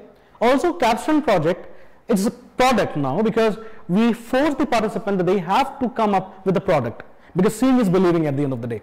So participants, they work upon these disruptive technologies and they come up with beautiful products based out of these disruptive technologies, very interesting projects. You can see like prediction flight delays, cricket match, prediction outcome, interactive stock guide, Bitcoin price prediction, dynamic pricing for airlines industry. So they create a product based out of these technologies. So as we said in the beginning, how the placements are happening, because we make our participants in such a way, we train them in such a way so that the participants, they don't have to run after the companies. Companies, they run after the participants. Next slide. Okay, coming to the learning management system, as I have already mentioned. So at Aegis we use a state-of-the-art learning management system what we have, which we use it for delivering the courses across the globe. There are it's end-to-end delivery platform what we use. Next slide. So here are some of the features. So participants, they will have the access to tons of the recorded sessions for current and previous lectures, access to the repository of the ebooks, business cases, reference material. So tons of material is available for the participants' reference. Access to their overall performances, they can see their attendance, grade, the marks obtained for the evaluation purpose, etc. Flexibility to load their assignments anytime, on the fly, on the go. That kind of robust system we have got. Flexibility to access the LMS, as I have said, mobile friendly environment, one can access these LMS on their phone as well. LMS showcase the analysis of the student performance. So this will also help the faculties, the experts, to give more focus on a particular batch or a student. So it will also give a flash alert if somebody is not performing good at statistics. There are high chances he prone to have, will not perform well in the R, because there is a correlation with both the techniques. R is completely syntax based language for which one has to have the knowledge of statistics which is required. That kind of system we have. So now live lecture, I have taken some of the snapshots because I believe I'll walk you through that kind of system. Next slide. So this is how the M University looks like. You can see like Dr. Vinay Kulkarni, he is taking the session on big data analytics with Hadoop. So participants, they will have the same access, they can have the same dashboard where they can see the experts delivering the session and they can access the entire session. Next slide. Similar way, Cyrus Linton is taking the sessions on business intelligence and data visualization. So this is how the system looks like, the M University platform I have talked about. Next slide. And these sessions will be available online for the participants. They can review, watch that sessions anytime on the fly, right? Mr. Tejas Sanvi, he is from Fractal Guy, taking sessions on machine learning techniques to solve the business problems. Next slide. Okay, so now as I have mentioned, Engini Campus, which is an Android platform we have. Now the participants, they have the flexibility and ease to access for those sessions. So one can take the entire session, the entire platforms on their pocket. It's that much friendly system, the infrastructure we have. So I have taken the snapshot. If you guys are using Android phones, you can go to Play Store, download that mUniCampus, and you will see that how that system, that particular learning management system works. So this is how the dashboard looks like. I have captured the screenshot from my phone and put it here in the slide. So you can see the courses, you can explore the new courses, you can also have the access for the live sessions which are going on. You can see the events coming up, you can see the placements activities, you can see your grades, your attendance. Also you can see the courses you have registered for which you have to click on the link mentioned here below in the dashboard itself, in the application. Next slide. And you will see if any live sessions are going on. If you click on the live session, you can see the sessions which will be going live, and you can access those sessions anytime on the fly, on the go. Next slide. Okay, so I have clicked on the courses I have registered for. As you can see in the first screenshot I have captured here. And in this way, I believe it will be coming on this side, on the screen, the first one. Okay, so if you just click on the courses you have registered for, you will see, suppose I have registered for the statistics and probability, different courses you will see like statistics, deep learning with TensorFlow, R language, NLP. These are the courses I have registered myself for. So if you just click on the statistics and probability, you will have a 360-degree view about the course content, the videos. Next slide. The videos, if you click on the videos, all the lectures that have been done for the day, you will see the entire sessions. Also you will find the profile of the experts, the faculties who will be delivering the session. Suppose if you click on the first video, next slide, this is how the platform looks like. So I have taken the screenshot in a vertical manner. If you just tilt your phone in a landscape mode, the visibility will be more clear. So you can carry the entire session, watch the sessions as per your ease, as the name suggests, on the fly, on the go. Next slide. Okay, coming to the delivery model, some of you might have asked that question, what sort of delivery models are available? So there are different delivery models available. So full-time and the executive one. I'll just walk you through with the full-time program, which is an on-campus program. Classes will be held 6 days a week. The duration of the program will be 11 months, in which that is followed by 2 to 3 months of internship in full-time program. And that internship will be a paid internship, in which participants, they will get the stipend, an excellent stipend, and the opportunities that Career Management Center they do provide. So the total program structure will be of 45 credit unit. We follow the Northern American credit-based system. This entire program is of 45 credit unit. 30 would be the core courses and the elective 15. Commencement date for the full-time program, if anybody would be looking forward to apply for this course, we are commencing the batch from 18th September, and the AI applied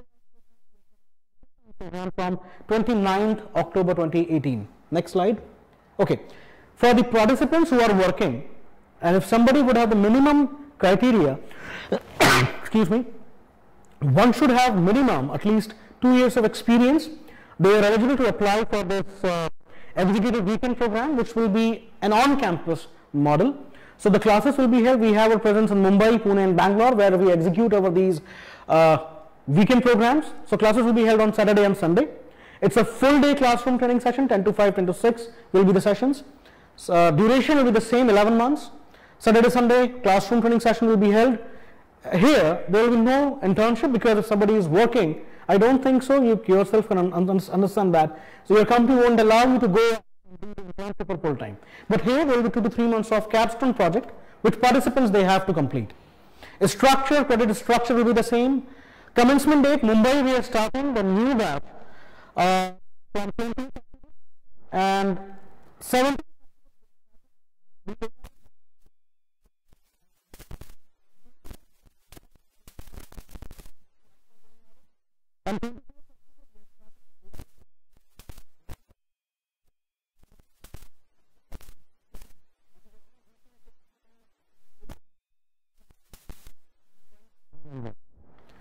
Another slide, next slide please. Okay, another model.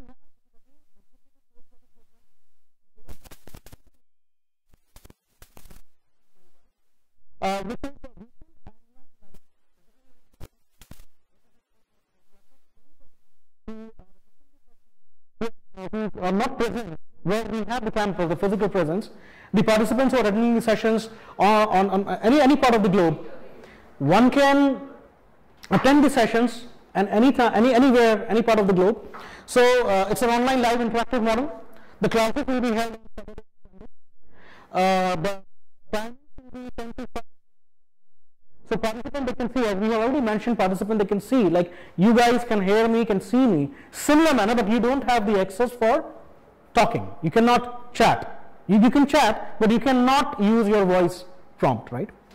But in the system, the LMS we have at university, it has the compatibility that you can raise your questions on the real-time basis with the experts delivering the session. On real-time basis, you can also have a one-on-one conversation with them over voice, and you can use the video function as well.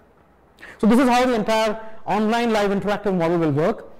Program structure will be 45 minutes, and the core courses again 13 and 15 will the elective part. Commencement date in the online interactive model for the data science program, applied data science program I discussed, is commencing from 20th October 2018, and the applied AI program is commencing from 17th November 2018.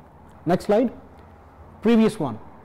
Okay, let's go to the admission process. Quickly, I'll walk you through. If you guys are looking for when you fill the application online, build for the full-time program, it's a personal round of interview. For online interactive models, there will be Skype interview also conduct. And if anybody gets through and shortlisted during the process, we extend the admission offer to the participants. Okay, previous one, okay, is scholarship and the financial aid.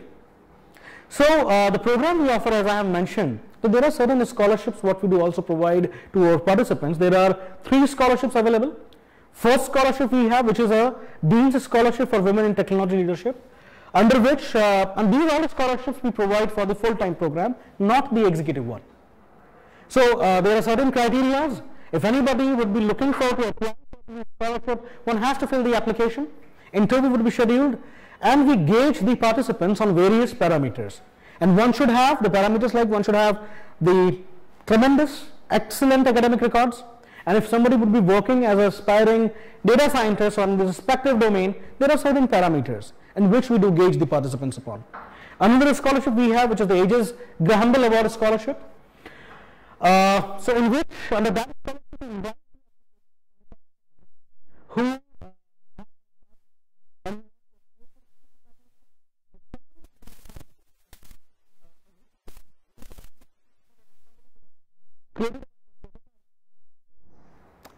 and okay, some disturbance coming. Is it okay? Is it okay? Should I continue? Okay, fine, thank you. So sorry for the inconvenience caused. Some disturbance were happening, I believe, due to some issue, some technical glitch was there. Okay. So now I was talking about the scholarship part for the data science, Graham-Bell Award Scholarship. So anybody would have an idea to work upon, and if somebody would have create a kind of prototype, or maybe if that idea can be scalable or that can be commercialized, one can apply for the program, and we'll evaluate that individual on various parameters. And if we found somebody suitable for the scholarship, we extend the scholarship, and this scholarship will be 100% funding for the course from the institution end. Another scholarship we have, which is a data science scholar scholarship for those who wants to make their career into the academics and research. So we invite the applications for under that segment from those individuals who have done their PhD, who hails from the PhD background, who have done their PhD in statistics, in mathematics, and physics, and similar domains. They can apply and we'll evaluate them. So like FDFC, Tadilla, Advanced, and other institutions who disbursed the financial assistance, disburse the education loan to the participants who get confirmed their admission from the institution and looking forward for any kind of financial assistance. Next slide. Okay, so we have already mentioned if you want to get more exposure on what is happening in those disruptive technologies, you want to get yourself updated on those technologies, I would again recommend subscribe yourself with that blog, which is called datasciencegyan.com. You can also follow that page on Facebook. Next slide. So that's all from my end. Thank you so much for being a patient audience. Okay, so as I can see, there are individuals who are attending these sessions on campus and online. If you have any questions, folks, please feel free to ask me. Anybody would have any questions regarding the course or anything?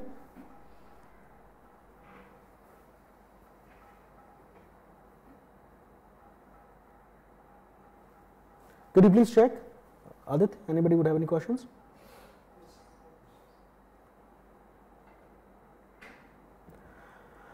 All right, guys, it was wonderful talking to you, and thanks for being a patient audience. It's great talking to you guys. Thank you so much.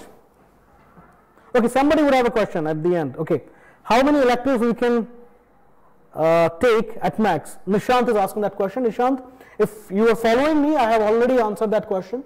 One can take maximum 4 or 5 electives. And for that, since we know the world better, where the world is moving, so the industry experts, the project mentors, they will do the hand holding for the participants, then which elective will be beneficial for you. Okay guys, any more questions you have? I had a question, can you check? Okay, Pankaj has asked something. Let me check, Pankaj.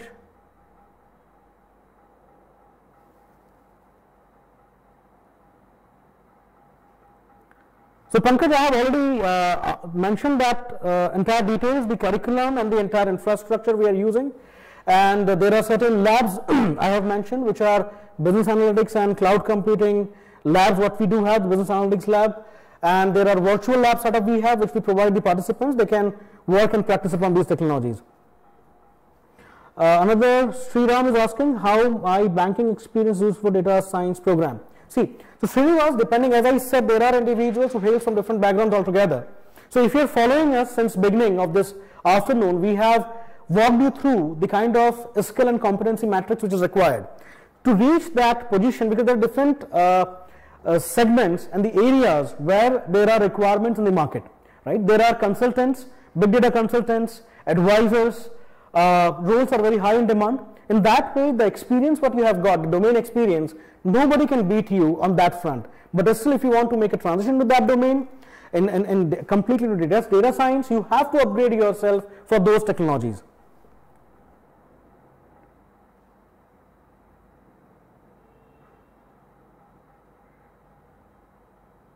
I believe I answered your question.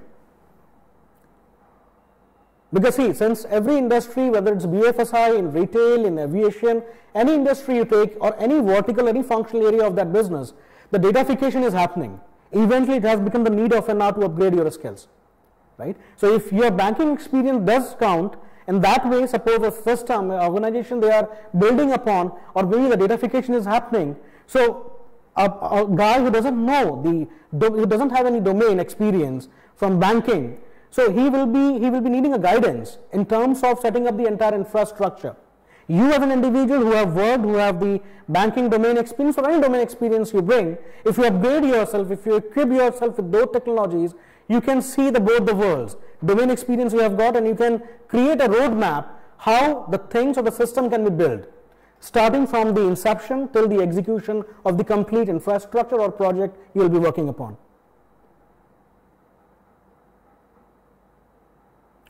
Devendra is asking, okay, Vasant is asking, are you, your university provide 100% internship to everyone? See, Vatsal, as we have mentioned, for the last batch, every candidate has been placed. So, internships is for everybody. We provide the assistance, but the program is very intensive. I have walked you about the process, walked you through with the process. The process is very stringent, very tough. The program itself is very intensive. So you have to go through the process. If you found you good, certainly the panelists who will be taking your interview, they would have, hypothetically, if anybody get through and shortlisted, we might have found something good in you, right? In that way, so there will be the prospects, and Career Management Center, they plays an active role in order to facilitate the participants with the excellent internship and placement opportunities.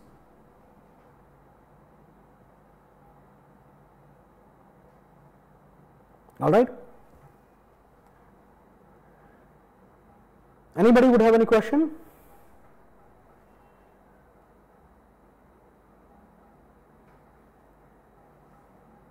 Okay, Nishant was asking something, I believe.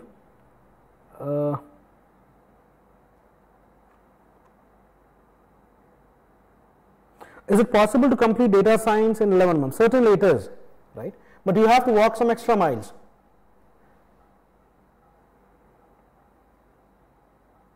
Anybody would have any questions? Or you can just take a snapshot of the coordinates I have mentioned. We will feel happy if you can reach out to us offline as well. We will be available over phone. I have mentioned my email ID as well. If you have any queries, you can write to us. We will be happy to help you. Vatsal, I have already answered that question, how much offered in placement for fresher.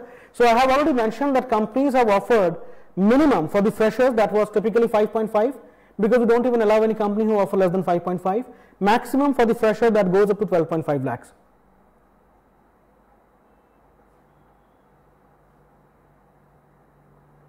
Shriram is asking, is programming is compulsory for data science program? Okay. So now see, Shriram, this is not, there is a myth, people think that still data science is something related to the software development program, which is not, right? One should have that much of analytical reasoning capabilities, as I have mentioned, and more of any course and the program we deliver, we start everything from the scratch till advanced level, and more of the projects what we do provides the participants the entire hands-on that how to work upon those technologies on the infrastructure. But yes, if somebody would have some coding background or some, because coding, it's all about the logical thinking, right? If anybody would good at mathematics, coding or programming is like singing a song for them.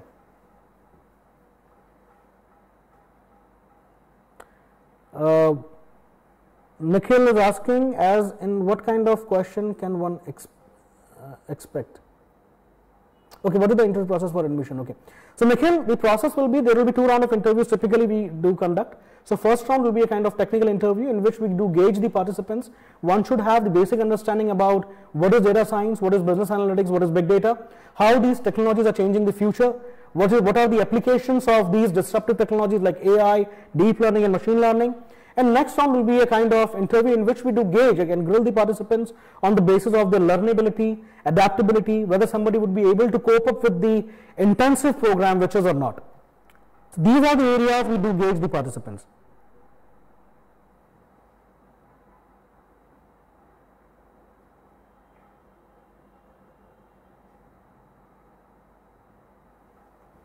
What about for a student functional background, senior BA and out of coding for 20 years? So what is the course for Satish is asking, what is course for executive having experience 26 years in IT infrastructure? Okay, so Satish is asking something. I mean, what would be the course for, he is having, I think, 26 years of IT infrastructure into infrastructure experience. So I'll tell you, in the executive model typically we would recommend, we suggest, if you are in Mumbai, if it's feasible for you, we would recommend or suggest weekend program, the classroom one. If you are in anywhere, we do have the campus like Mumbai, Pune, Bangalore, you can go for the executive weekend classroom training program. Or maybe if you are somewhere where we don't have any presence, you can look for the online live interactive model. In the executive model, the average experience of the participants is around 13 to 14 years. And that goes up to individuals who enroll for the program, who are pursuing the program. There are candidates who are having, say, 30 plus years of experience as well.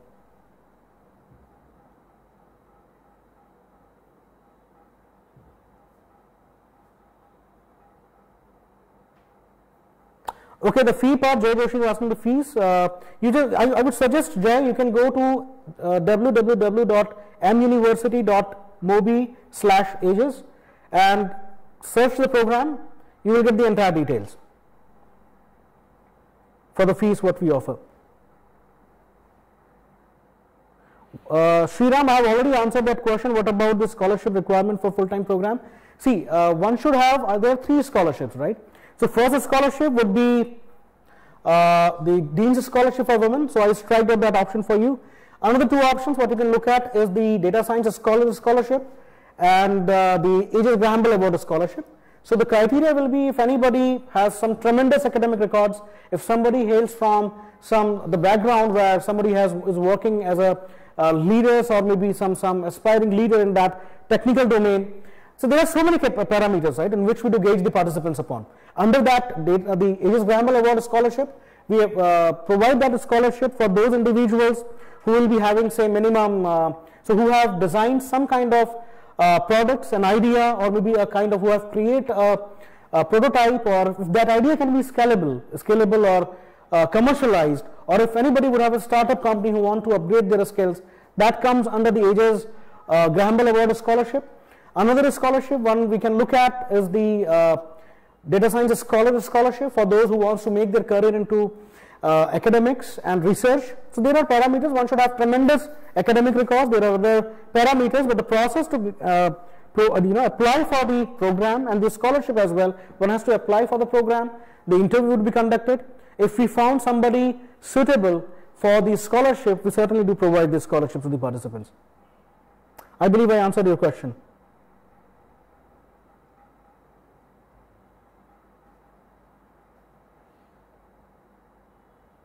Anybody would have any question?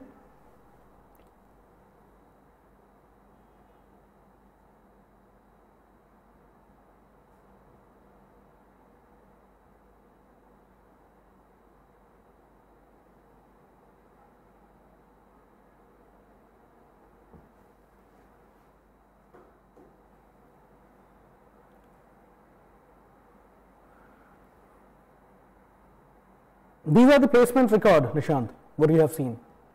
And I would recommend if you can go to Aegis TV itself, in which we are conducting that sessions on live.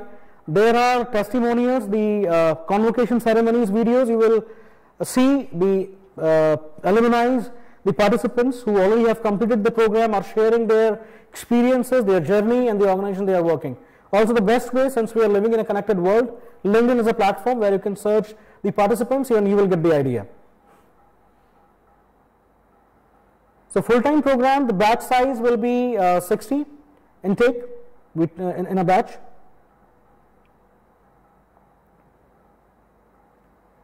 Anybody would have any question? What is the course?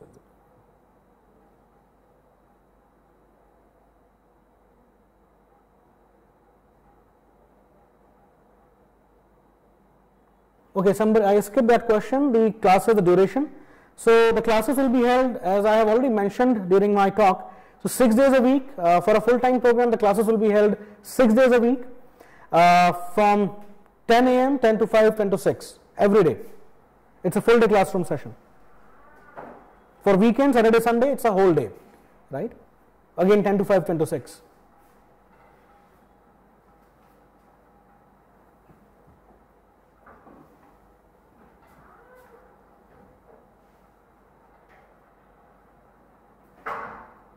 Okay, Bangalore, we have our location Manjunath in MG Road. We have a campus in Prestige Meridien building there. Okay, Satish is saying, have already enrolled with ITNA in March 2018, now waiting how to get to start online, and I have posted remote site. All right.